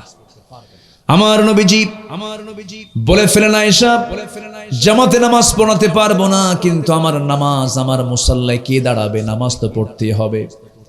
তুমি তোমার বাবা আমার বন্ধু আবু বকরকে বলে দাও আমার মুসাল্লায় যেন আবু বকর দাঁড়ায়, আমার দায়িত্ব পালন করে নেয়। রাসূল এই নামাজের দায়িত্ব বোঝানোর মধ্য দিয়ে বুঝাইয়া দিলেন আমি যখন দুনিয়া থেকে বিদায় নেব আমার মুসাল্লার যে ইমাম হয়েছে সে রাষ্ট্রের ইমাম হয়ে যাবে। যেরকম সুবহানাল্লাহ। নেতৃত্ব আসবে নামাজ থেকে, নেতৃত্ব আসবে কিসের থেকে বলেন? নামাজ থেকে। যে নেতৃত্বের নামাজ নাই সেই নেতৃত্ব মানার দরকার নাই। আমার নবীজি বলে দিলেন যাও আবু বকরকে বলে দাও। আমার নবীজির নির্দেশনা নিয়ে সাইয়েদনা আবু বকরকে বলা হলো, নামাজের মুসল্লায় তিনি দাঁড়ায় গেছেন। যখন সাহাবীর অনেকক্ষণ অপেক্ষার পর যখন দেখতে পেলেন আমার নবীজি আসলেন না, হুজরাখানার দরজা খুললেন না, আমার নবীর জায়গা আরেকজন দাঁড়ায় গেছে। সাহাবা কেরামদের মধ্যে কান্নার রোল পড়ে গেছে। সাহাবীরা কান্দে আর বলে আহারে জীবনে মনে হয় নবীর পিছনে আর ইক্তেদা করতে পারলাম না, আর পারবো না। নামাজে দাঁড়াইছেন আবু বকর। আমার নবীজির অনুপস্থিতির দিকে সাহাবীদের মধ্যে কান্নার রোল পড়ে গেল, হাউমাউ করে কান্নাকাটি শুরু হয়ে গেছে। মসজিদে নববী আর নবীর ঘর পাশাপাশি ছিল, একটা শুধুমাত্র একটা দেওয়াল ছিল, এখনো সেটা আছে। যারা মদিনায় গেছেন, মদিনা যারা দেখেছেন, মাত্র 2 মাস আগে গিয়েছিলাম, জীবনে বহুবার রাউদাতুম মিন রিয়াদিল জান্নাহে গিয়েছি, কিন্তু এবার সবচেয়ে বেশি তৃপ্তি পেয়েছি। আল্লাহ পাক আমাকে একটা সন্তান দান করেছেন, ছেলে হাফেজ হয়েছে। ওকে সাথে করে নিয়ে, পরিবারকে সাথে করে নিয়ে গিয়েছিলাম। ছোট্ট ছেলেটা আমার সাথে ছিল। কি করলাম, রাত 3টার দিকে ঢুকলাম। অনলাইনে ঢুকতে হয়, ভিতরে ঢুকলাম, সিরিয়াল হয়ে ঢুকতে হয় ভিতরে, যেখানে রাসূল বলেছেন রাউদাতুম মিন রিয়াদিল জান্নাহ মা বাইনা বাইতি ওয়া মিম্বারি রাউদাতুম মিন রিয়াদিল জান্নাহ। আমার ঘর ওই যার মিম্বার, আমার মিম্বার এই যে আমার ঘর, এই মাঝখানের অংশটুকু জান্নাতের টুকরা। জোরে কোন সুবহানাল্লাহ। আমি সেই জায়গাটায় ঢুকবো, আমি পিছনে বসে আছি। হঠাৎ করে কিশোরগঞ্জের কিছু লোক, আমার দেশের কিশোরগঞ্জের প্রবাসী ভাইরা আমাকে চিনে ফেললো, বলল হুজুর আপনার ওয়াজ শুনি। বললাম এখানে ডিউটি করেন নাকি? হ্যাঁ। বেশি সময় থাকবো, কেমন একটু বুঝে দেন তো। বলতেছে হুজুর এখানে বসেন, ব্যবস্থা করতেছি। আমার দেশের মানুষ তো খুব তেল মারতে পারে, বসায় রাখছে। বসায় রেখে এখন ওখানকার যে প্রশাসনিক কর্মকর্তা তারে যায় আমার ব্যাপারে এমন বক্তব্য দিছে, কর্মকর্তা গলে গেছে। বলছে যে আমার দেশের অনেক বড় মাপের একজন আলেম আসছে, কিন্তু আমি তো জানি আমি কি মাপের আলেম। আমি ভাঙ্গাচুরা মানুষ, এলেম নাই, এলেম শূন্য, এলেম কালাম তেমন কিছু নেই। মানুষ ডাকে আসি, কথা বলি, তেমন বলা বলছে। প্রশাসনিক কর্মকর্তা দূর থেকে দৌড় মেরে এসে আমার হাতটা ধরে সালাম কালাম দিয়া সুমা টুমা খায়া, সৌদি আরব খালি সুমা খায় বুঝলেন, টেনে টুনে নিয়ে একদম প্রথম কাতারে, যেটা রাউদাতুম মিন রিয়াদিল জান্নাহ, প্রথম কাতারের প্রথম বসার জায়গাটা আমাকে দিয়ে দিয়েছে। আমি বসে পড়লাম, বসে পড়ে কেবলাম গৃহে বসে আছি। বাম পাশে আমার নবীজির কবর, জাস্ট 3 হাত 4 হাত দূরেই আমার নবীজির কবর, তিনি শুয়ে আছেন ওই জায়গায়। আমি সেখানে বসে আছি। আমাকে ইনটেক একটা জমজমের পানি, আমাকে বোতল আমাকে দেওয়া হলো, খেজুর দিল, একটু গন্ধ আগর একটা, সেখানে দেশে সে দেশে কিছু ধোঁয়া তারা ইউজ করে আতর হিসাবে, লাগায় দিল, কিছু খেজুর দিল, খেলাম, বসলাম। বসে বাম দিকে অনুভব হচ্ছে রাসূলের গন্ধ যেন আমার নাকে আসতেছে। রাসূল শুয়ে আছেন, আমি ডান দিকে তাকিয়ে আছি, আমার নবীজির মিম্বার। শুধু রাসূল ওই ঘর থেকে বের হতে, মিম্বারে গিয়ে নামাজ পড়তে, কতবার হেঁটেছেন, চলাফেরা করেছেন। সে জায়গায় বসে ভাবতেছি যেন আমি 1500 বছর আগের সেই স্মৃতির দিকে চলে গেছি। আমি বসে বসে আল্লাহর কাছে একটা দোয়া করেছি, আল্লাহ সুদূর 6000 মাইল 6000 কিলোমিটার দূর বাংলাদেশে আমার জন্ম, আর আমার প্রাণের চেয়ে প্রিয় রাসূলের জন্ম হলো মক্কা, শুয়ে আছেন মদিনা। আল্লাহ বিআইয়ারদিন তামুত, কোন জমিনে মৃত্যু হবে জানি না। আল্লাহ তোমার কাছে একটা প্রার্থনা, আমার জীবনের চাইতে প্রিয় রাসূলের শহরে মদিনায় আমার মওতটা দিবা। আমি দোয়াটা বারবার করেছি, আমার এই দোয়াটাই ছিল। সেকেন্ড দোয়া ছিল, আল্লাহ ফিলিস্তিনকে তুমি আল্লাহ জালিমদের জুলুম থেকে বাঁচাও। তার কয়েকদিন পরে যুদ্ধবিরতি চলে এসেছে, ফিলিস্তিনের যুদ্ধ আপাতত বিরতিতে আছে। আমি মদিনা থেকে যখন এয়ারপোর্টের দিকে যাচ্ছিলাম, তখন আমার বারবার মনে হচ্ছিল আমি যেন আমার তার ছিঁড়ে যাচ্ছে, কলিজার তার যেন ছিঁড়ে যাচ্ছে, আমি কাকে রেখে যেন চলে যাচ্ছি। ইমাম মালিক রাহমাতুল্লাহ আলাইহি মদিনায় যতদিন থাকতেন খালি পায়ে হাঁটতেন। বলা হতো খালি পায়ে গরম মাটিতে কেমন করে হাঁটো? যে মাটিতে রাসূল শুয়ে আছে সেই মাটিতে আমি জুতা পায়ে কেমনে হাঁটি? রাসূলকে সাহাবীরা খুব ভালোবেসেছেন। সাহাবে কেরামদের জীবনের সবচাইতে বড় অর্জন হলো, তাদের এত দাম, এত বেশি সম্মানের মূল একটাই কারণ, সেটা হলো আমি যতটুকু গবেষণা করেছি, তারা সত্যি রাসূলকে জীবনের চাইতে বেশি ভালোবেসেছে। সম্মানিত ভাইয়েরা, সে রাসূল আমাকে কত বেশি ভালোবেসেছেন দেখেন। একটু বলি, রাসূল মারা যাচ্ছেন, সাইয়েদনা আবু বকর সিদ্দিক রাদিয়াল্লাহু তাআলা আনহু নামাজে দাঁড়িয়েছেন। আমার নবীজি বললেন, আয়েশা রে, নামাজ তো শুরু হয়ে গেল, সাহাবীদের মধ্যে কান্না থামে না, আমাকে নিয়ে যাও, আমাকে একটু দেখিয়ে দাও আমার সাহাবীদের নামাজটা কেমন তারা পড়ছে। সিরাতের গ্রন্থে আসছে, আমার নবী আম্মা জান আয়েশার ঘাড়ে হাত দিয়া ভর দিয়ে খোঁড়ায়া খোঁড়ায়া জানালার কাছে গিয়ে উকি মেরে তিনি নামাজটার দৃশ্য দেখছিলেন। এমন সময় আমার নবীর চোখের কোনা বেয়ে বেয়ে টপ টপ করে কান্নার পানি পড়ছে। সেই কান্নার পানিগুলো, চোখের পানিগুলো আলতো করে আম্মা জান আয়েশা মুছে মুছে দিচ্ছেন আর বলছেন, ইয়া রাসূলুল্লাহ আপনি কাঁদেন কেন? আপনার সাহাবীরা তো নামাজ পড়ে। আমার নবীজি বলছেন, আয়েশা তুমি যে আমার চোখের পানি দেখতে পেতেছো, এই চোখের পানিটা আমার কষ্টের নয়, দুঃখের নয়, যন্ত্রণার নয়, এই চোখের পানিটা আমার চরম আনন্দের। কারণ তুমি কি জানো আয়েশা, এই নামাজ কায়েমের জন্য তায়েফের ময়দানে আমাকে রক্ত ঝরাতে হয়েছে। এই যে দাগ, এই যে দাগ, এই যে দাগ, এই যে দাগ, চোকা চোকা পাথর মেরে মেরে আমাকে রক্তাক্ত করে দিয়েছিল তায়েফে। ও আমার আয়েশা, এই নামাজ কায়েমের জন্যই উহুদের ময়দানে যুদ্ধ করতে গিয়ে যে সুন্দর সামনের দুটো দাঁত আমি হারিয়ে ফেলেছি। এই নামাজ কায়েমের সংগ্রাম করতে গিয়ে, ওই যে খন্দকের পরীক্ষা খনন করতে গিয়ে ওই যে কোমরটা কুঁজো হয়ে গেছে আয়েশা, কোমর সোজা করে দাঁড়াতে পারি না আজ পর্যন্ত, মৃত্যুর সময় পর্যন্ত কোমরটা কুঁজো হয়ে আছে। এই যে আমার কোমর হারিয়েছি, দাঁত হারিয়েছি, আমার রক্ত ঝরেছে, দেশ ছাড়িয়েছি, মক্কা থেকে মদিনায় চলে এসেছি যে নামাজ কায়েমের জন্য, সেই নামাজ আজকে রাষ্ট্রীয় পর্যায়ে কায়েম হয়েছে। এই চরম আনন্দই আমার চোখ থেকে পানি বের করতে বাধ্য করেছে। আমার নবীজি চোখের পানি ফেলতে ফেলতে শেষ সময় বলছে, আয়েশা আমি বুঝি আর বাঁচব না, আমি বুঝি দুনিয়া থেকে বিদায় নিয়ে নেব। কুল্লু নাফসিন যায়িকাতুল মাউত, আমি তো মরে যাব, আমি দুনিয়া থেকে বিদায় হয়ে যাব। আয়েশা, মালাকুল মউত দরজার কাছাকাছি চলে আসছে, সে আমার জান কবজ করে ফেলবে। আমার কলিজার টুকরা আদরের দুলালি আমার ফাতিমাটা কই, ফাতিমাকে ডেকে আনো।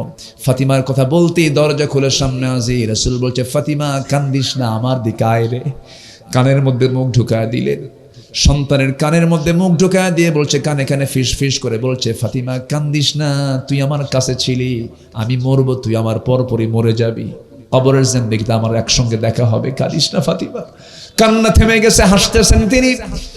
আমার আব্বা আমাকে সাথে নিয়ে যাবেন, আমিও মরে যাব, আমার নবীজির ইন্তেকাল হবে। এমন সময় ফাতিমা রাদিয়াল্লাহু তাআলা বাইরে বের হওয়া মাত্রই দরজা খুলতেনি দরজা বন্ধ করে দিলেন। রাসূল বলছেন, ফাতিমা দরজা বন্ধ করো কেন? তিনি বলছেন, আব্বা বাইরে যেন কে যেন দাঁড়ায় আছে, আসমান জমিন বরাবর তার চেহারা। রাসূল বলছেন, ফাতিমারে যার ভয়ে দরজা লাগাও, সে তো দুনিয়ার কেউ না, মালাকুল মউত হাজির হয়ে গেছে, আমার জান কবজ হয়ে যাবে, আমার জান কবজ করতে সে চায়। দরজা খোলো, কারণ তার আসার জন্য দরজাও লাগে না, জানালাও লাগে না। যখন তার সময় হয়ে যাবে সেই সময় হাজির হবে। লা তাখিরুনা সাআতান ওয়া লা ইস্তাকদিমুন।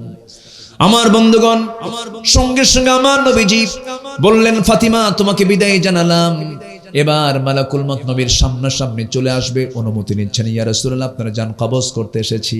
রাসূল বললেন, অনুমতি যদি আল্লাহর হয়ে থাকে কোনো সমস্যা নেই, জান কবজ করো। বলছে, হুজুর বেয়াদবি হলে মাফ করবেন, অত্যন্ত আসান করে আপনার জানটা কবজ করব। পাশে বসলেন।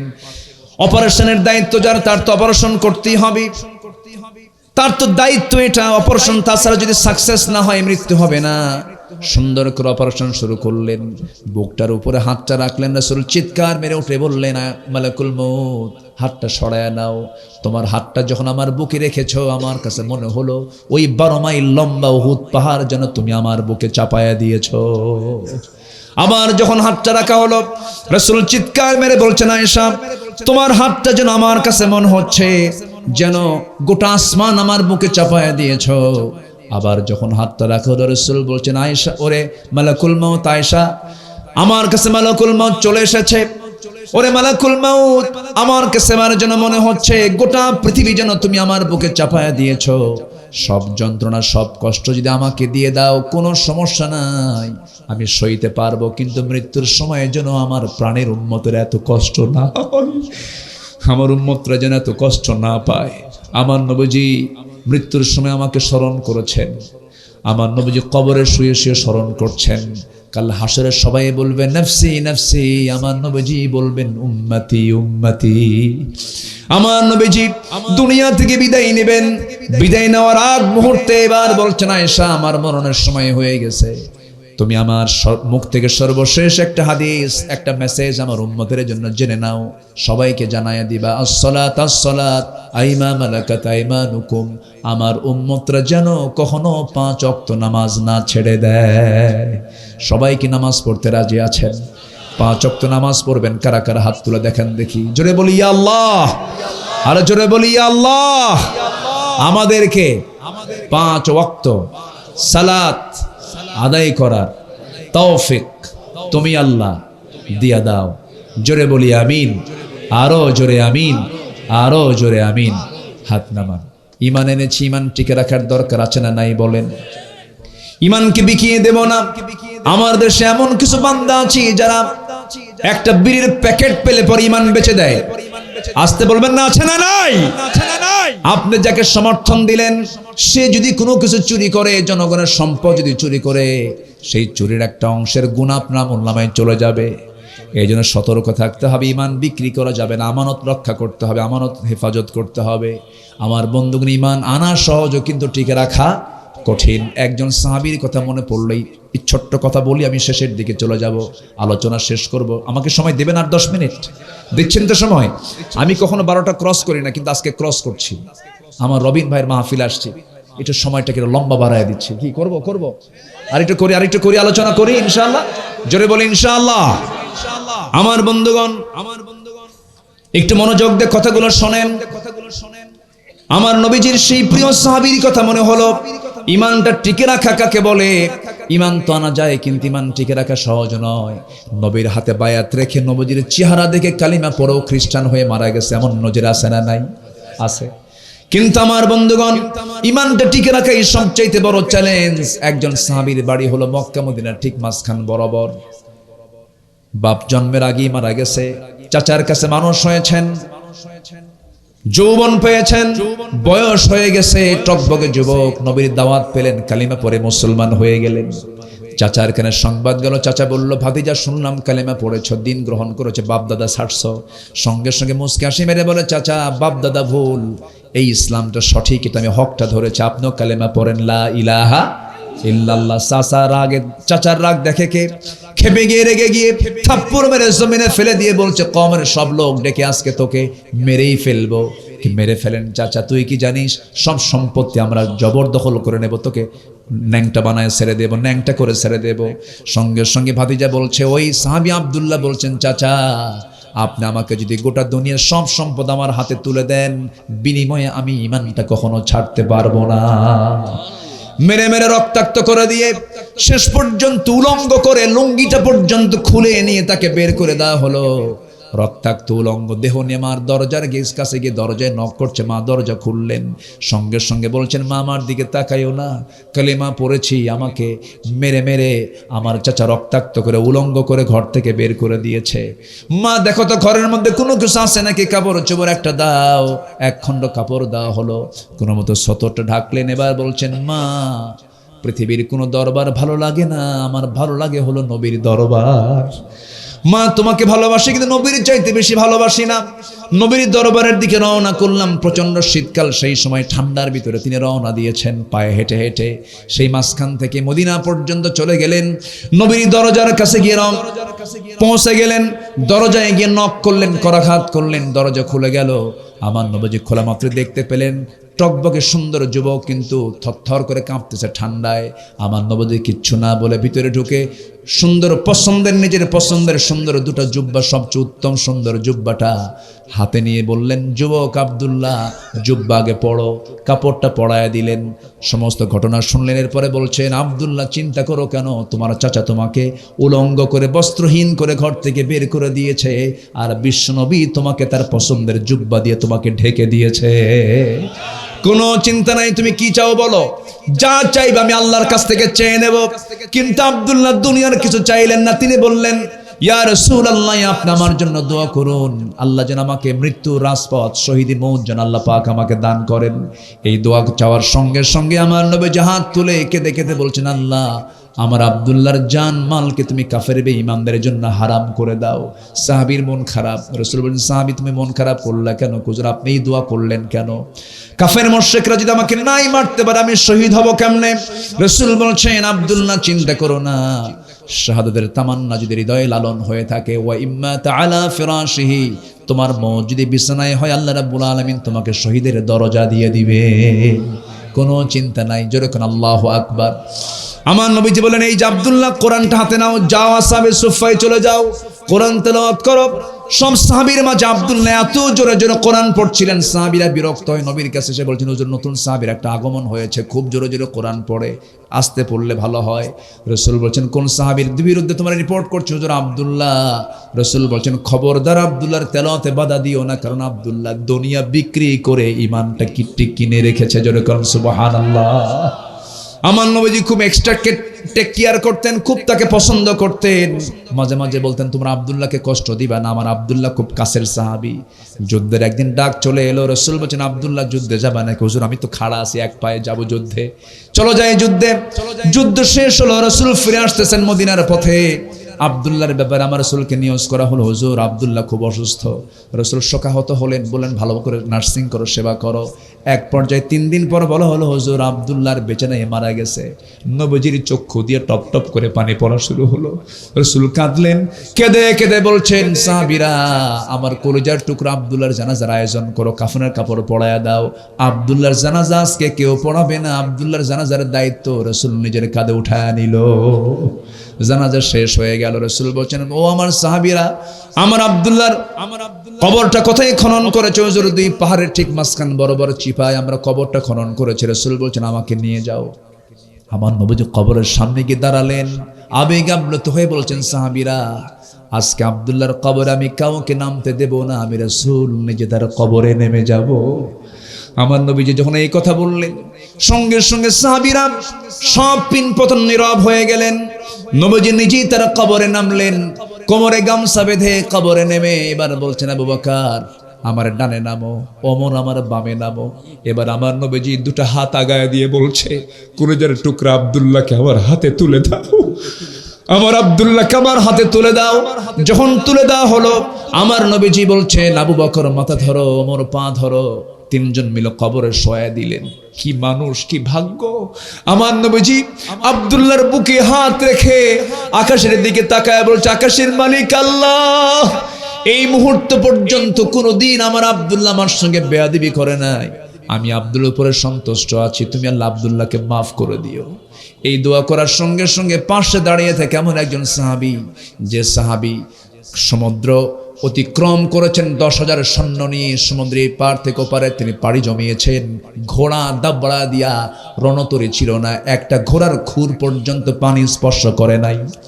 সেই সাদ বিন আবি ওয়াক্কাস এত একজন দামি সাহাবী পাশে হতাশ হয়ে দাঁড়িয়ে দাঁড়িয়ে বলছেন আল্লাহ, আজকে আমি যদি জীবিত সাদ না হয়ে যদি ওই কবরের বাসিন্দা হতে পারতাম, জীবনটা বড় ভাগ্যবান হতো, আমি ভাগ্যবান হয়ে যেতাম। কারণ যে কবরবাসীকে দাফন করার জন্য বিশ্বের সেরা সেরা 3 জন মানুষ তার কবরে নেমে যায়।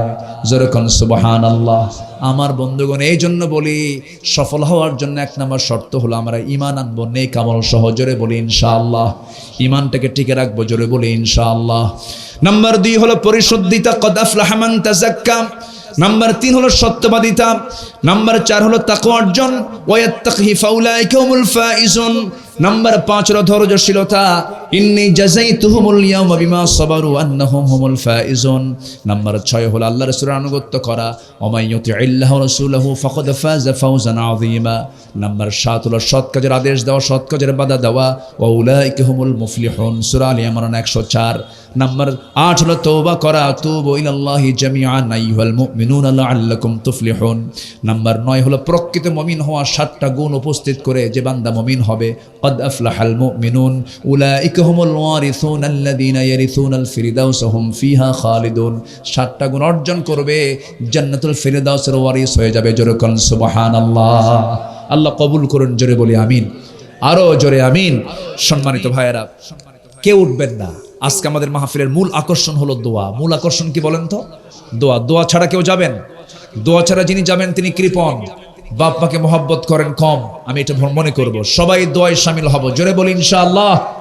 সবাই বসেন। তো তার আগ দিয়ে আমি একটু মাহফিল কমিটির পক্ষ থেকে একটু বলতে চাচ্ছি, একটু ব্যাগ যাবে, চাদর যাবে,